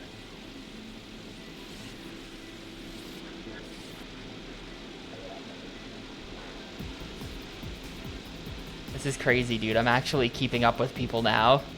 That is so funny. I still lose. I still lose because of a glitchy collision. Screw you, man. But that is really funny. That was a 4:15 and we nearly won. So actually this was the slowest attempt yet. However, we were probably only a fraction of a second off of winning. I've done literally 25 seconds faster than that and came in 6th.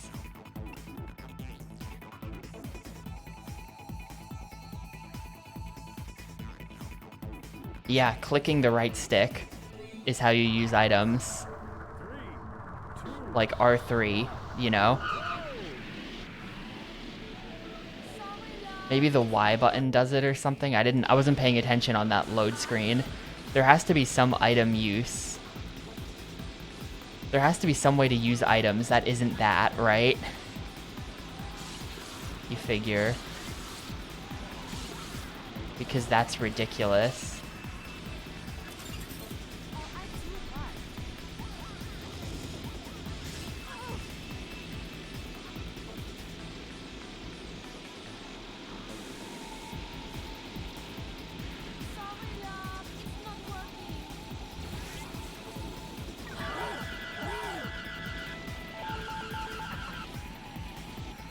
A physically painful video game. This sucks. I'm like swapping fingers.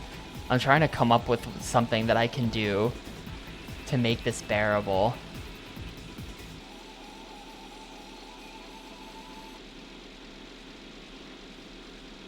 I feel like if I had like a thimble, I don't have one. I'm not into sewing, but if I had like a, you know, one of those little metal things you put over your finger, that would be perfect.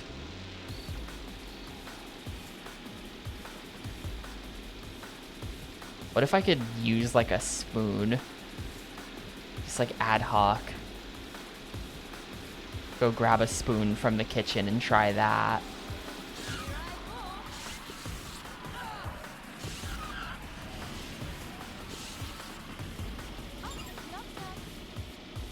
A rubber band would never hold the A button down with enough pressure. The problem is that you need max pressure on the A button. If it's just hold down the A button, that's fine. But you gotta hold down the A button hard.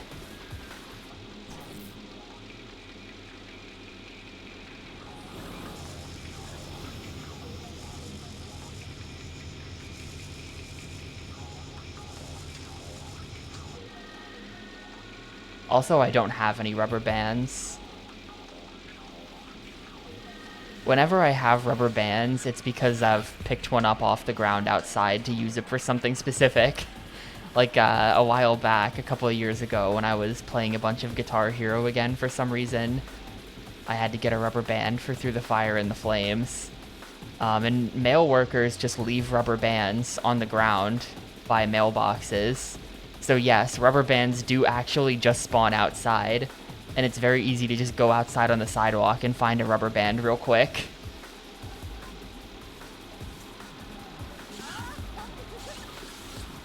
And that's what I did.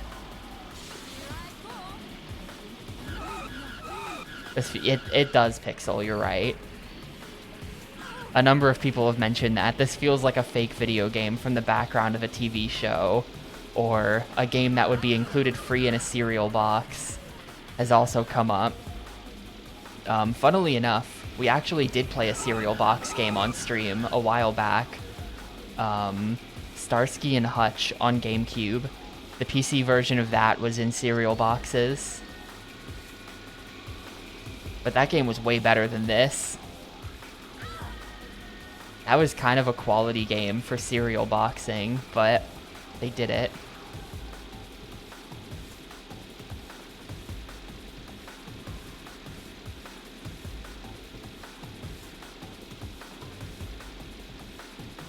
Alright, time to deploy the boost. We win! I finally beat this stupid... That took like 40 minutes to beat this race. There we go. That was a really fast time too. 3:47. I deserved it. Pixel, you do not know. This is lore that you apparently don't know about me. But the answer is that I already did learn how to speedrun Chex Quest, and I got really good at it. Not the not the original Chex Quest. So they did an Unreal Engine remake of Chex Quest in like 2021 or something. And that game has a lot of really interesting speed tech. So I did run that. Yeah, it's on Steam. It's free. At least it was a couple years ago. I don't know if it's still out there. But the Chex Quest remake is unironically like a really fun speed game. It has these like weird janky jumps you have to do, and you just like skip the entire game practically. It's a good time. But yeah, I practiced the game. I practiced the hell out of the game for a race, and then I choked the race really hard. Right at the beginning of the run, there's this like really hard jump you have to do.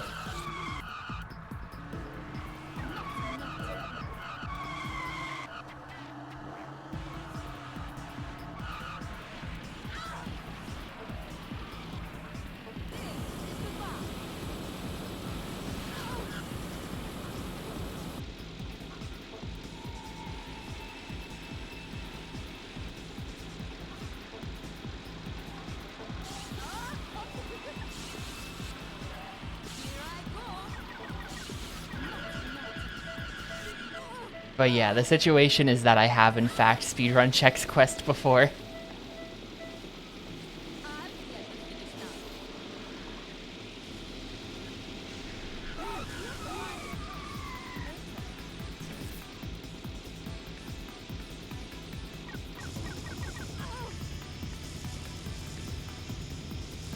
The original Chex Quest is definitely like an all-timer cereal box game. It's crazy that it exists at all. I don't know what they were thinking. And yes, we did get a Chex Quest remake before GTA 6 and Silk Song. I don't know. I never got any games out of a cereal box as a kid. To be honest, I feel like maybe that was more of a 90s thing or something, but... Or maybe my parents just bought boring cereal all the time. Cereal boxes, when I was a kid, all had a link to their website where you could play Flash games. So, like, I unironically remember playing the Flash games on the Post Cereal website. Stuff like that. And it's like cereal-themed Flash games, you know, with their mascots and stuff. So you can play as the, like, Honey Nut Cheerios bee, or the fucked up... The one that I specifically remember is that there was a 2D fighting game featuring, like, this fucked up furball character who was from, like... I don't even know what that cereal was. It was, like, honey something. Honeycomb, yeah. The honeycomb cereal fucked up creature was in a 2D fighting game. I remember playing that.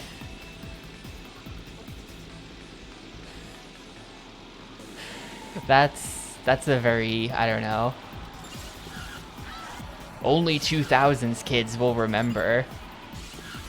You know that you grew up in the 2000s if you remember Flash games on cereal websites. Boomers will be posting that to Facebook in like 40 years' time. Just you wait. It'll be really cringe, but they'll do it.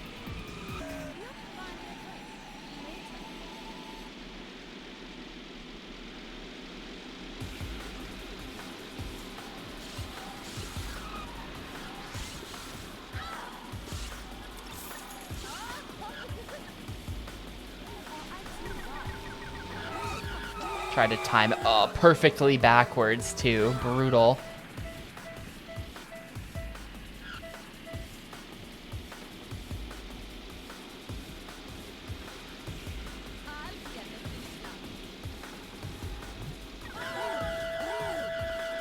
Perfect. Thank you. I literally, like, the grip you have to have on the controller to play this game effectively is insane. You gotta be on L and R, the face buttons, and the right stick for clicking to use items. I'm unironically doing this like weird triple claw. It's terrible. It doesn't work very well.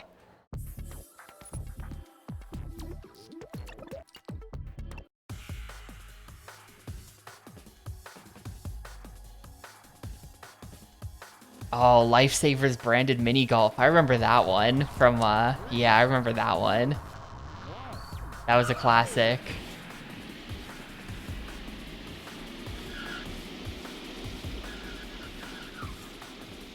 The Duke would be even worse for this because the buttons are like more convex on the Duke. So not only are you pressing A down, but now A is stabbing into your thumb even harder. It does kind of make me wonder though, like, if we had access to the raw controller inputs, could we theoretically do a right stick input that gives us over max input, that gives us over max speed? I figure probably not.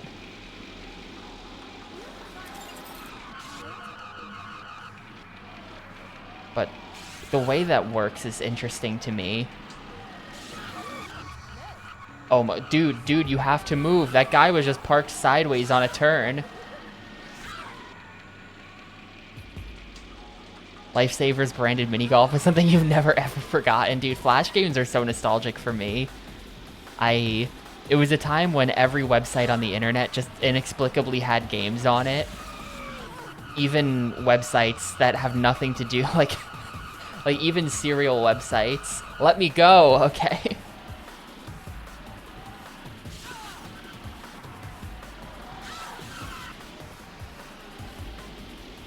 Every website, no matter how unrelated, would just have games on it. And there were all kinds of, like, basically indies. Basically, like, 1 or 2 man dev teams out there just, like, making games. Tons of, like, creative, arcadey type stuff. I don't know, man. I think Flash games was, like, a really cool point in time.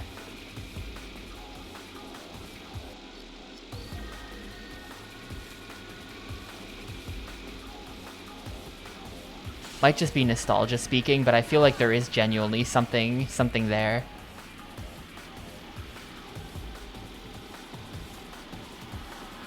Anyway, put Flash games in Discord Wars. You have to do it. I've made my case.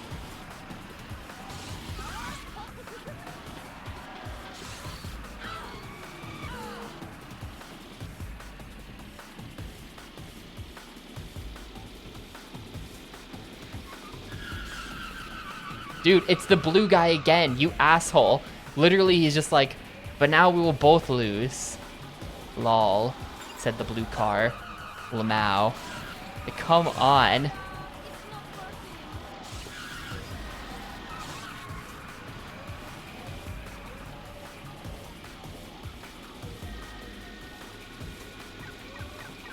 The Cartoon Network Flash game that I remember, I think is the same one a lot of... Oh, backwards across the finish line, let's go! Wait. No! If you go backwards across the finish line, it doesn't count! No! Why would they program the game like that? I went backwards across it again! No! Wait. What happened? Oh, are we just on the 3rd lap? Did I just miscount the laps? Never mind. I just miscounted the laps. I thought we were on the 3rd lap. Never mind. Never mind.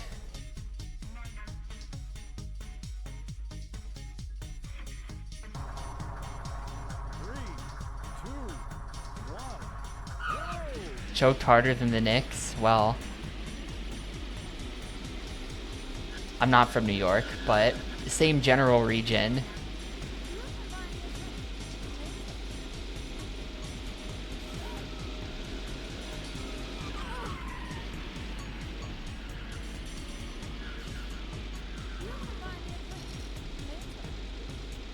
But the Cartoon Network Flash game that I remember, and I know someone is going to say it, so I'll just preempt you. I know it was a Shockwave game, not Flash.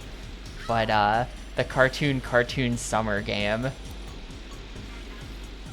This is beyond peak.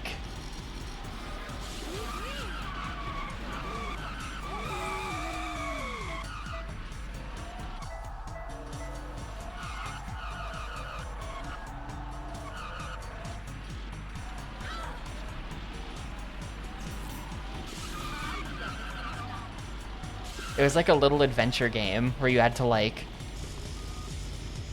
find items to hand them in to Johnny Bravo and stuff like that to like unlock a door. And there's like a little top-down RPG looking thing.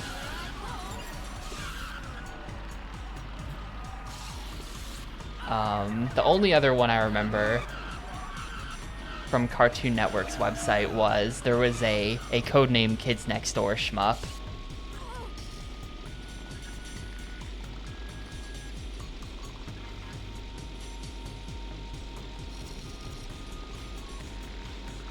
Who among us is pedantic enough to differentiate Flash with Shockwave? There's a slight difference. I just know someone would say it. Probably no one would say it.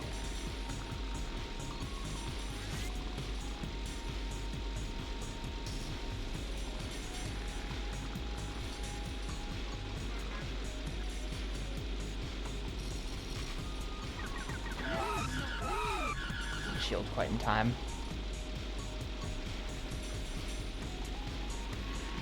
Sorry, love. It's not working.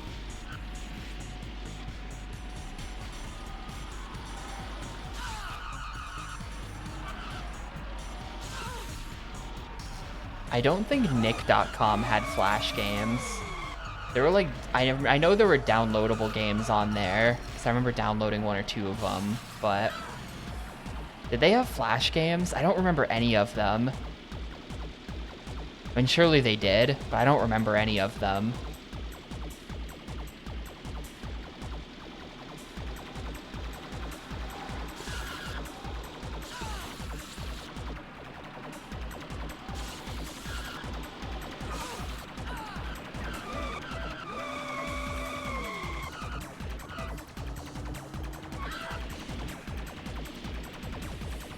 Nick had a social MMO trying to be Gaia. That is beyond when I would have been using Nick.com to play Flash games.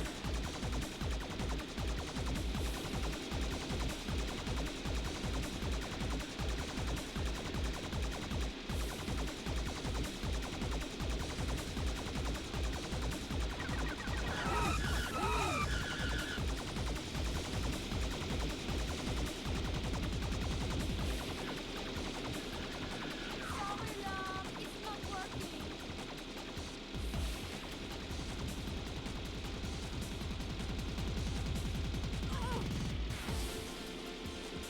I feel like that's such a bad idea.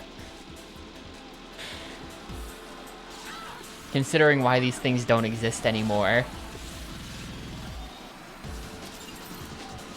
Online social space, but like specifically aimed at children, just seems like such a bad idea.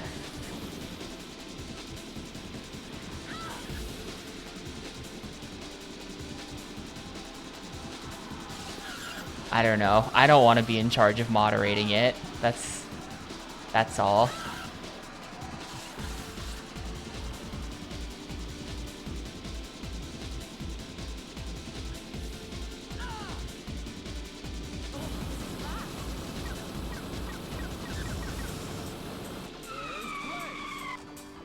I like to play hard to get.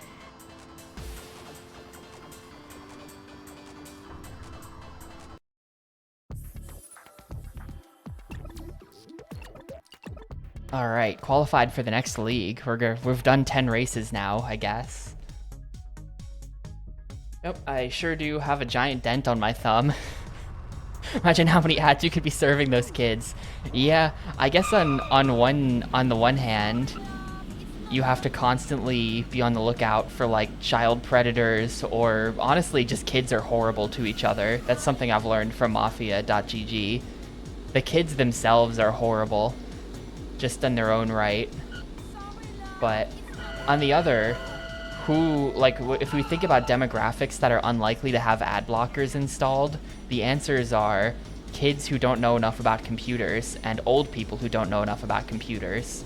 And old people who don't know about computers will eventually age out, and we will become the old people, and we do know about computers.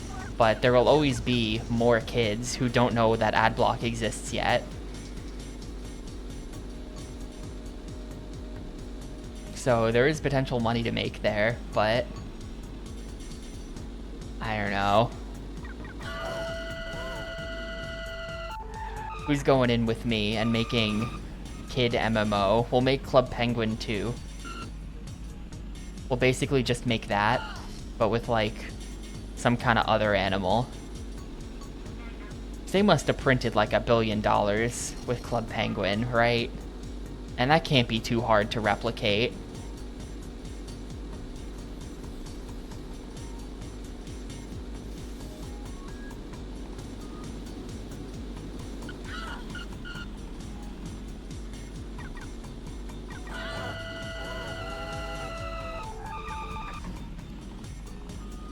Club Sea Cucumber. I think we have to choose the animal a bit more wisely than Sea Cucumber.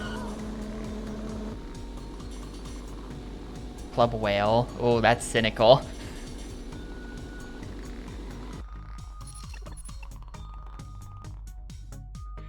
Yeah, that was owned by Disney. 3, 2, 1, go! Narwhal, maybe. The problem is that you're naming animals that don't go on land.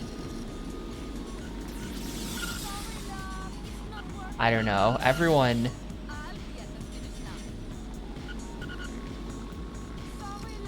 really loved that baby hippo from Twitter like a year or two ago. Is there something there? Yeah. For the record, I also love that baby hippo. I'm not immune, but...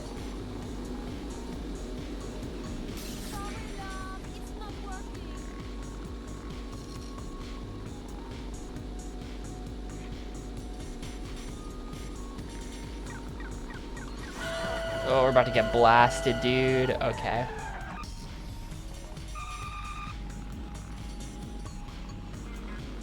And they can form tribalistic factions. Well, then we can pit them against each other in grind fests. Like, if you choose to play as a dog versus a cat, then, like, we basically just do, like, Discord wars in our game, where you have to grind, you know, for this week-long event, you have to grind a mini-game, and if the dogs grind more than the cats, then the dogs win. That kind of thing.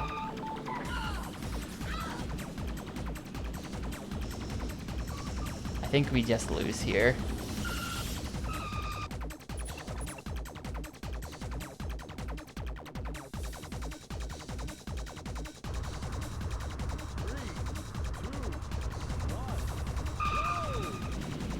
Yeah, I don't know. Maybe we just have lots of different animals in our Club Penguin ripoff, but the problem is, now we're just flying too close to the Neopets' sun, you know? At this point, who are we ripping off?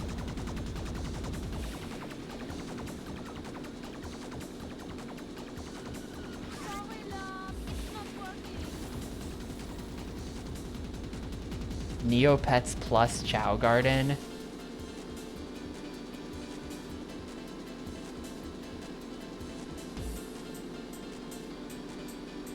Yeah, I would have to watch out for people signing up with .gov emails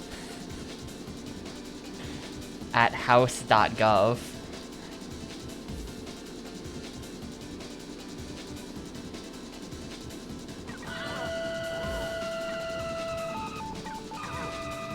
Stick to the cat and dog idea. The children yearn for tribalism.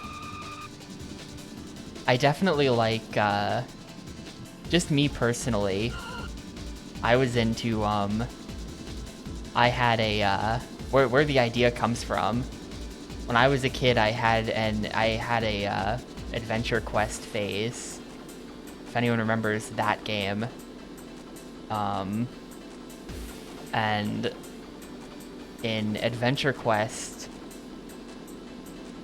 you could join a guild. Like, it wasn't a game mechanic, it was just like on the forums, people had guilds for a single player game, and the way they would do PvP was that you would challenge a different guild, and then there would be a week-long competition to see who could grind the most XP. And whichever team grinded the most XP, just broadly across the whole game within a week, won the guild war. And it was super hype. Yeah, I've heard apparently that game still exists, which is insane. Even back when I played it, which would have been 2007 maybe, because I think I played it after I quit RuneScape. It probably was 2007. Even back then, the game was just like a nightmare kludge of just like any idea that the developers had, because they updated weekly, and it was just such like there was no regard to a consistent tone or a consistent lore or a consistent anything, or like cleaning up dead old content. You would just like stumble upon some weird shit and then just find out later that that was like the Halloween 2003 update, and it's just still in the corner of the map over there if you talk to the right guy. And it's just like the whole game was just like that, where it was just like batshit insane. And I can only imagine how it's gotten after 20 years of updating.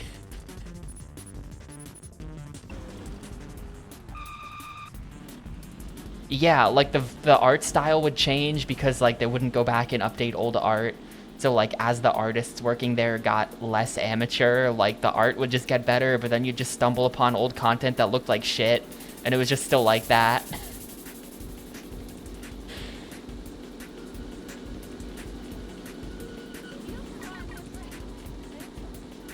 I'll be at the finish line. Honestly, kind of an admirable game. Just like how little of a shit they gave and how much they just like did whatever they wanted with it.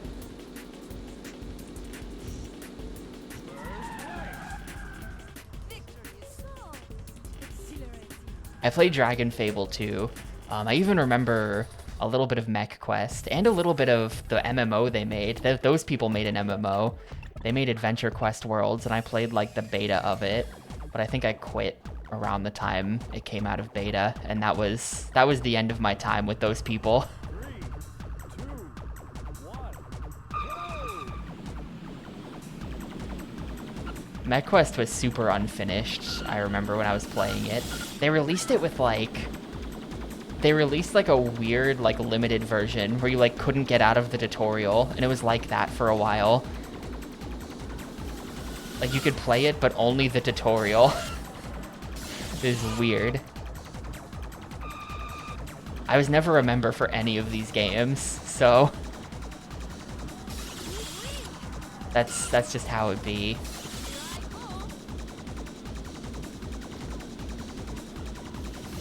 Yeah, there was a pizza delivery quest line. I remember that.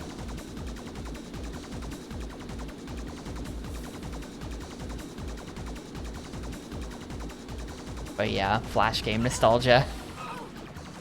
Flash game's good, in summary.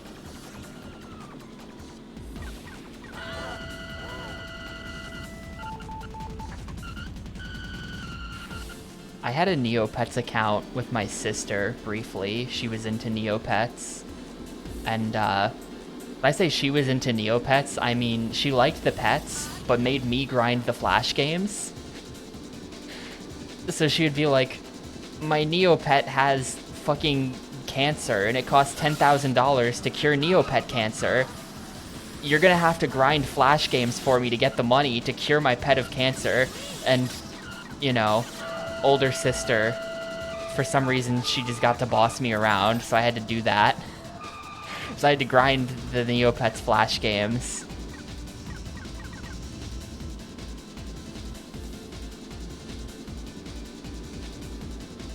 But that didn't last too long, for sure. I don't think Neopets was that long. Sorry, love, it's not working.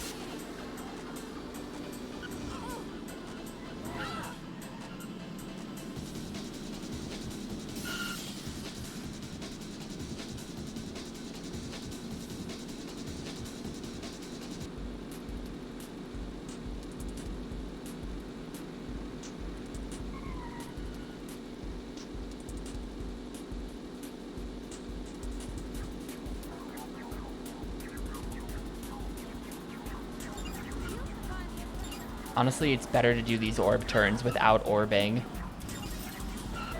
It's orbin time. And then I orbed all over him. It sucks though. Orb turns seem bad here.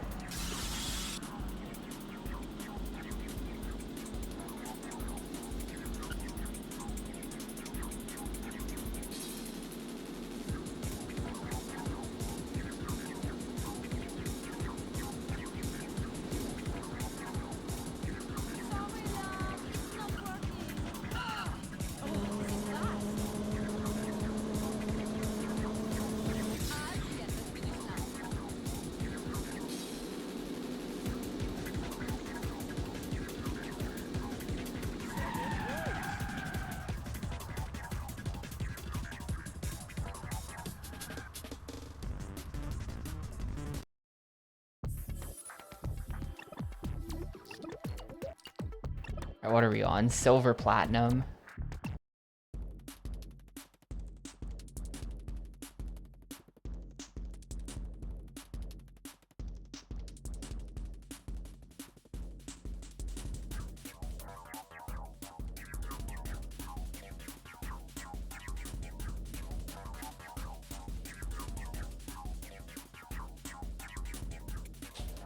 Neopets and Code Lyoko. Code Lyoko. I think we were talking about this like literally 3 days ago. That show weirded me out, so I never watched it. I saw the promo for it, and it just like looked creepy. Their big foreheads. I was not watching that.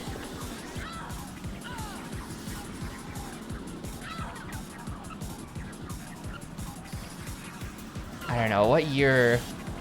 This would have been 2008 for me. I think... When was Avatar: The Last Airbender on? I loved Avatar. That would have been around that time.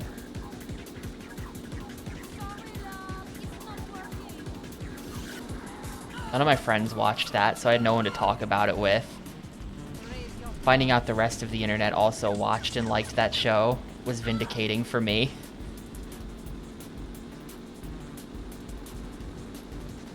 I think I would have loved anime if I knew it existed. I don't know. For some reason,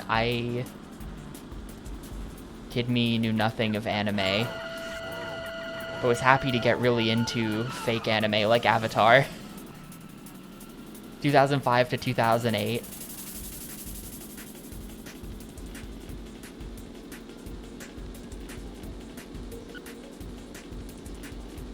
What was it? I feel like I've never... I don't really... For being such like a... I don't know. I feel like video essays are usually about popular things.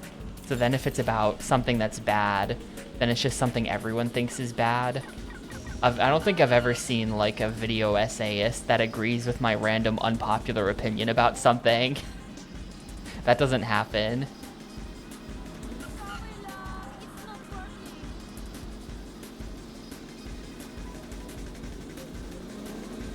I have never heard of that before. 2010s? That's when I was watching airing anime, currently airing shows. Probably like 2011 to 2015 was my keeping up with anime arc.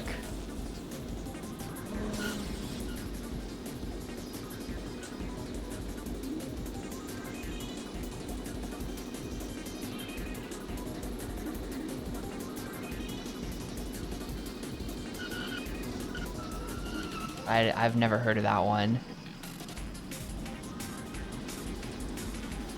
It was 2016? Yeah, I was out by then. I was mostly out by then.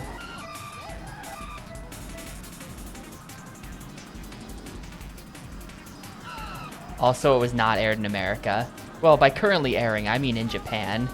You know,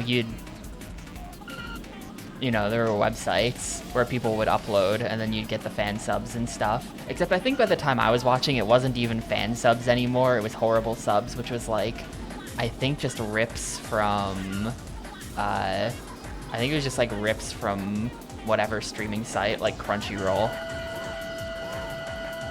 I think some things are still fan subbed, but a lot was just ripped from Crunchyroll by then.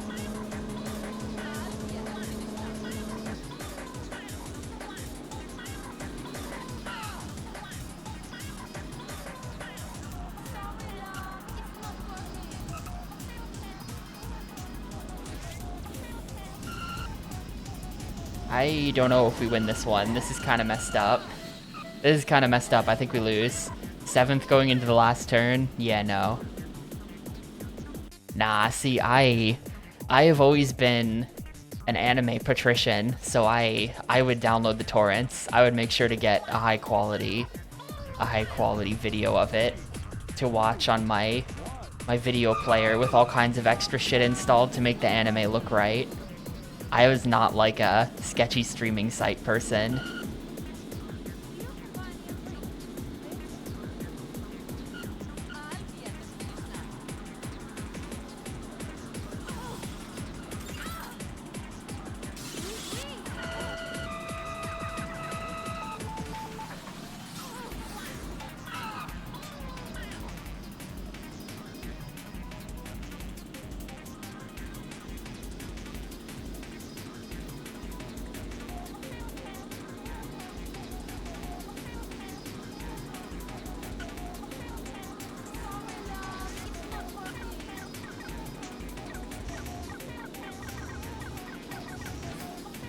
The double block. Hardcore gaming. Pulse Racer Esports. Oh no.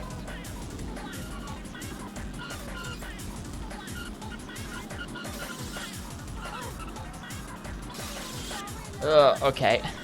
I had a friend who showed me an episode of Naruto once when we were kids, and I thought it was confusing and didn't get it. But I think it was just whatever episode he was on at the time, so it was just going to be in the middle of some story arc. Same thing happened with Dragon Ball Z. I think my cousin was really into Dragon Ball Z. He's like, you gotta watch this. And it was just like in the middle of some arc, and I had no idea what was going on. It's just weird.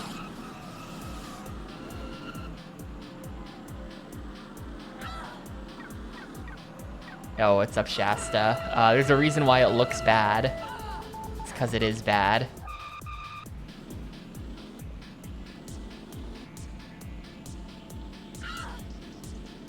You could just find full anime series on YouTube. So I thought that that was not a thing anymore.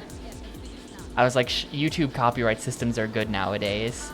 I was talking to my parents like a couple weeks ago, and they told me about how they watch Jeopardy on some guy's YouTube channel from like Egypt who uploads Jeopardy, and apparently in Egypt they do air American Jeopardy, and he gets them early. They like air it early there or something, and he uploads them to YouTube, and that's how they watch that show. And they tune into this random Egyptian guy's channel, and he's got like the camera pointed at the TV and everything.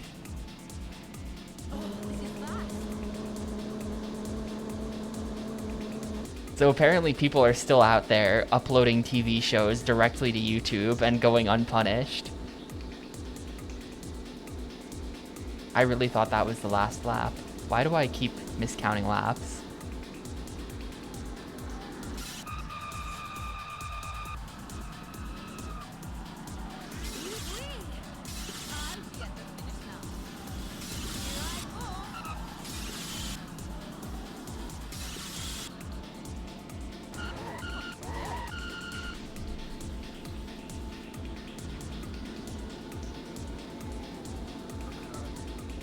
Older anime like 90s, 2000s.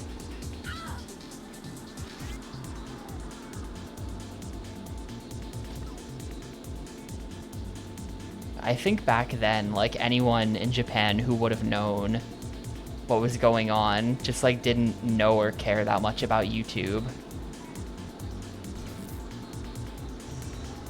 I don't know if anyone still uses Nico Video. I feel like that site's probably dead. I see tons of Japanese stuff on YouTube these days. I think Japanese people have finally migrated. Nico Video sucks.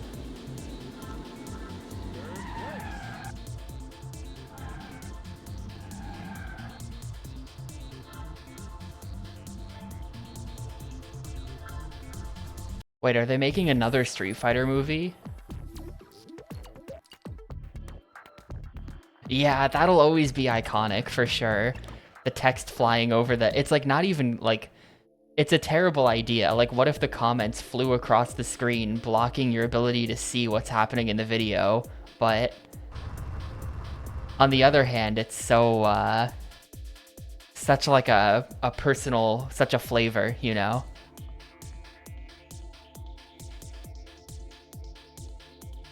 $50 is Balrog. What? What? 2,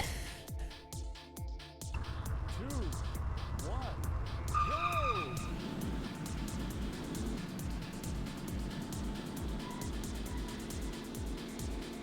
This has to be one of those, like, movies you hear about that then never actually comes out, right? Like when you'll hear, like, after the success of the Barbie movie, Hasbro has now greenlit the production of the Slinky movie. And it's just like, well, that's never coming out. Like, you just hear about things like that sometimes. All kinds of movies get greenlit that then never happen. Like the Gravity Rush movie that they announced a couple years ago that I just remembered exists. Where's my Gravity Rush movie? I think they announced that. Didn't they announce that? Am I just imagining that?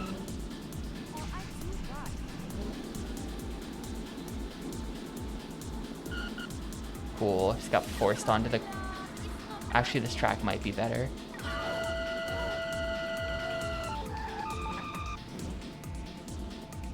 Every Sony Pictures thing got canned after Astro Bot was the only PS5 game they bought.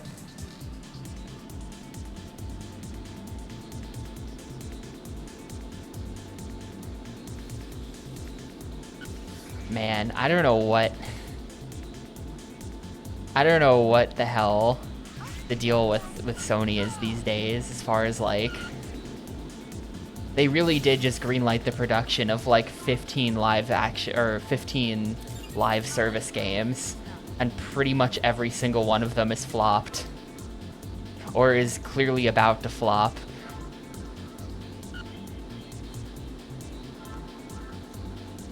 It's just weird to see.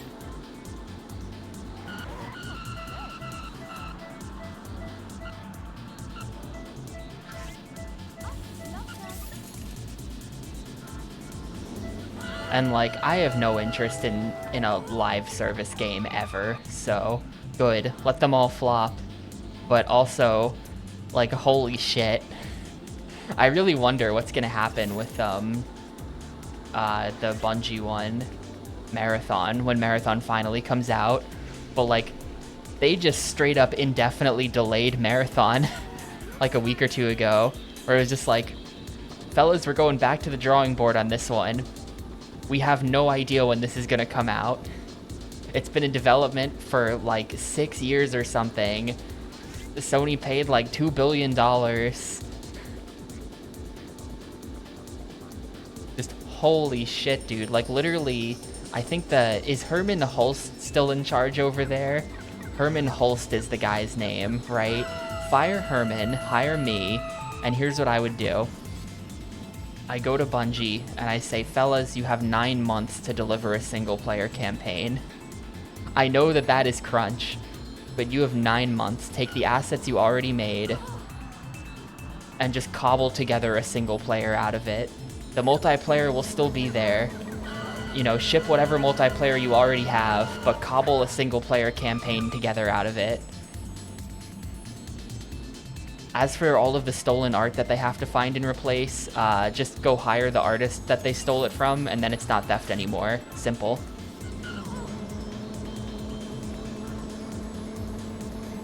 Like, literally just get them on, it's like, you know, $70K a year, however much you pay a video game artist, I don't even know. And then you don't have to bother going through and figuring out how all of the art is stolen.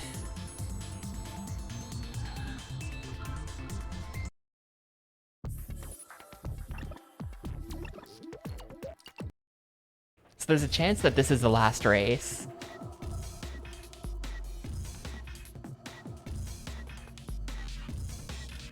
Literally just do that. You can't steal art from a guy who like if I'm an artist working on a game, I can't be like, they stole my art and put it in the game. It's like, no, you work for them and they used your art in the game. That's what working for them means. So if you just hire the guy you stole the art from, like, it might be cheaper than dealing with the fallout of having to pay a bunch of professionals to redo all of the art. Just like hire them, be like, okay, you're gonna sit in this corner while we continue to steal your art. Here's $80,000. Whatever a year of salary is, the game comes out, then we lay you off because we don't need you anymore because we already got all your art. I'm not saying this is completely moral, but I am saying that this is a way to solve the problem.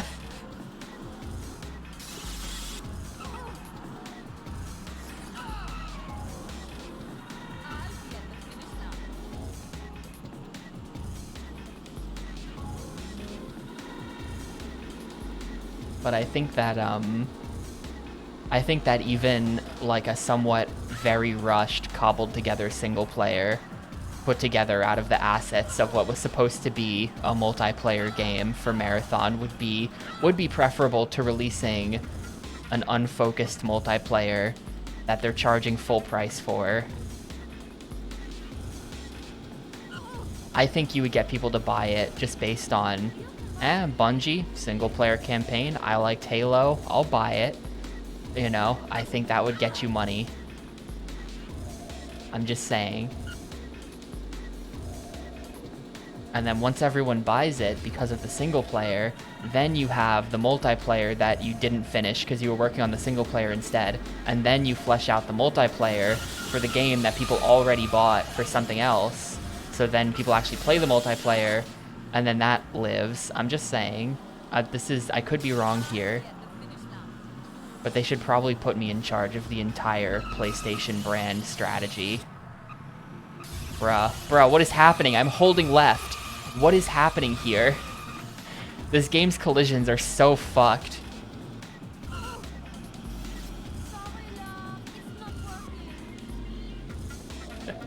Been watching this for an hour. This is definitely one of those, like, racing games that I'm not paying attention to. As soon as we figured out that holding the A button is how you go fast, man, that is the dumbest sentence ever spoken. Turns out you have to hold the A button to win the game. Who knew? But trust me, it makes sense in this context. But like, as soon as I figured out why the top speed bug was happening, from that moment on, it was like, all right, time to stop paying attention. We're just gonna win now. I'm officially good to check out.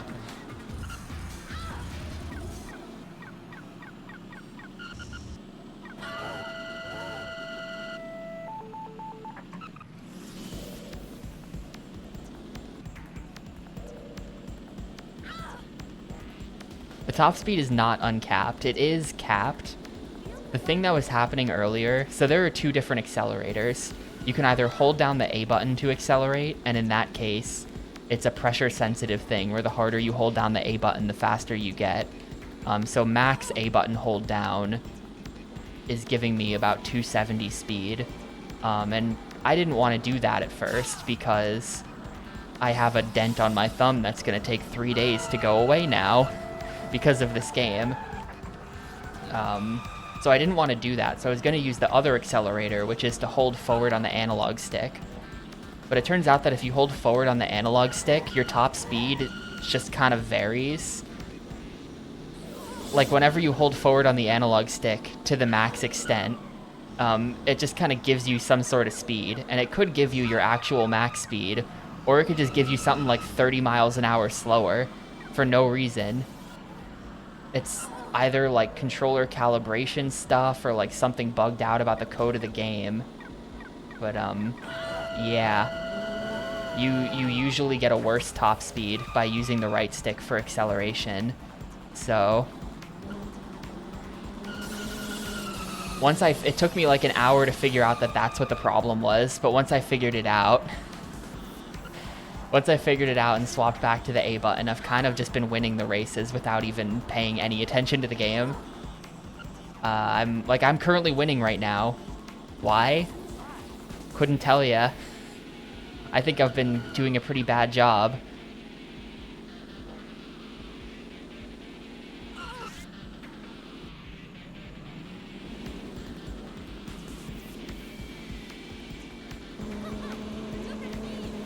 Okay, we're gonna come in second, which is good enough. Actually, I still win. I'd like to play hard. Well, so it's holding, it's that forward on the right stick is accelerate and back on the right stick is brakes and reverse. The thing about that's actually a kind of common thing in games because it means that you have analog acceleration and braking. Which, like, you know, I think every controller from this era had analog triggers, even PS2. I think the DualShock 2, L1 and R1 do have pressure sensitivity on them. So I don't know why, but like that was kind of a common thing. You successfully finished career. Yeah, there you go. Congratulations, you finished career mode. Stop the timer. Press A to return to main menu. No credits. No credits, it just ends. Here's our credits.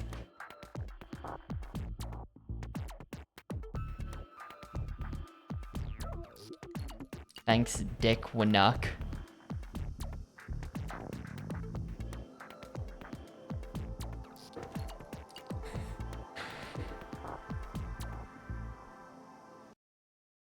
I do kind of wonder who actually made this, or like if the people who made this made anything else. Because Jaleco is a Japanese company, but this is clearly a Russian dev team.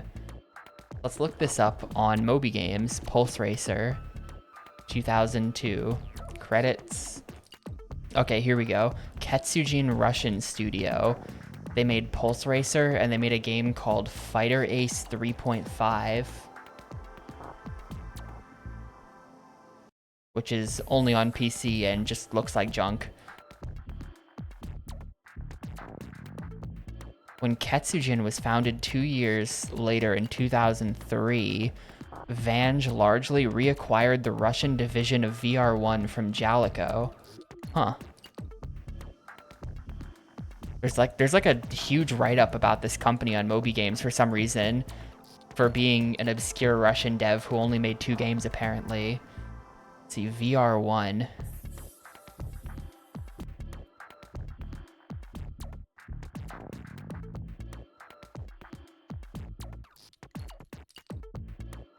BTS Soft. First version of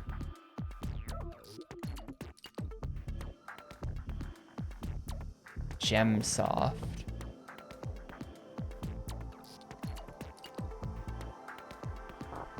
Well, there's some kind of complicated web of Russian companies. A Russian nesting doll of developers, you could say, perhaps. But, someone made this, clearly.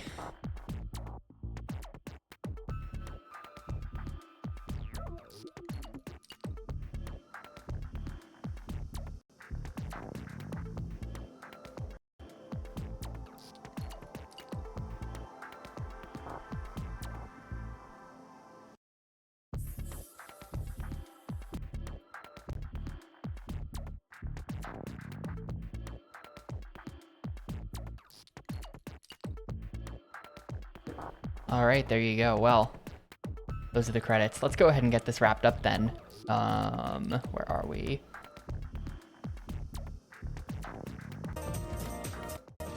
Oh God, I have to fix that. The scaling that makes, I have to fix that. Resolution scaling keeps making the layout be wrong. I have to do something about that. And yeah, it is still the GameCube logo. I'm lazy. I'll fix it someday. To be honest, at this point, by the time I fix that, I'm just gonna finally go through and redo the entire interface.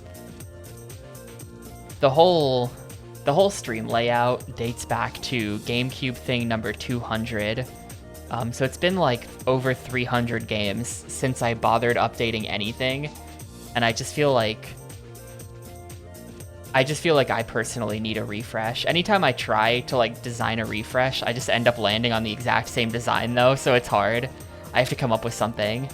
I've tried a couple times to like redo the stream layouts, and in the end, I just end up designing the exact same thing because it makes sense.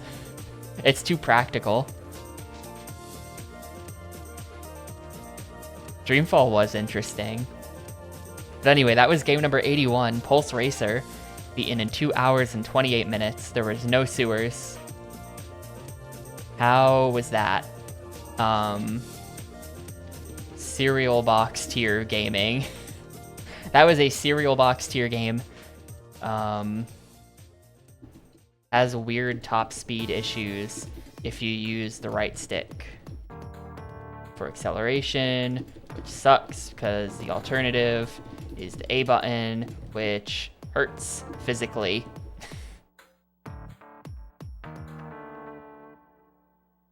But yeah, that was just like a very, very cheapo racing game. It kind of felt like, you know, this didn't exist at the time. Like, here's the thing, even a game like this, you figure even a game like this, that's like, looks so cheapo and so basic, still had to have a team of engine developers programming, like doing 3D programming for the OG Xbox to get this game out. Like, there are very smart and skilled people who worked on this game to do that. I feel like nowadays, something like this just screams like Unity asset flip. Like, Unity did not exist in 2003 or whatever when this game came out. But this just feels like it has about the same amount of effort as a Unity asset flip. And yet, it's not a Unity asset flip. It actually has way more effort because they had to program the engine themselves, probably. So it's just a strange game.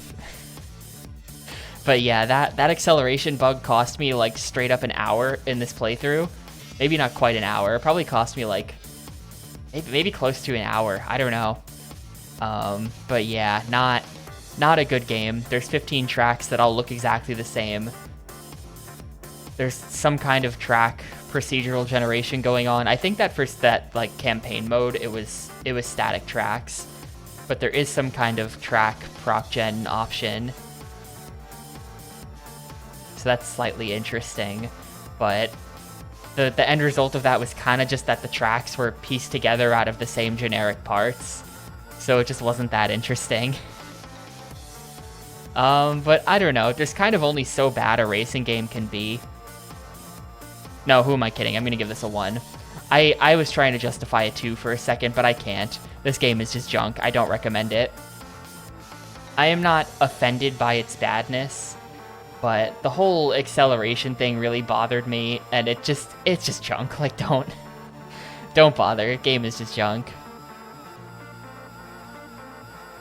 This is exciting. This is an exciting moment for me, though, because I think that when I upload this to YouTube later, it'll be the only complete playthrough of this game on the internet. If you want to know what the ending of Pulse Racer looks like, you gotta watch twitch.tv/tapioca to find out.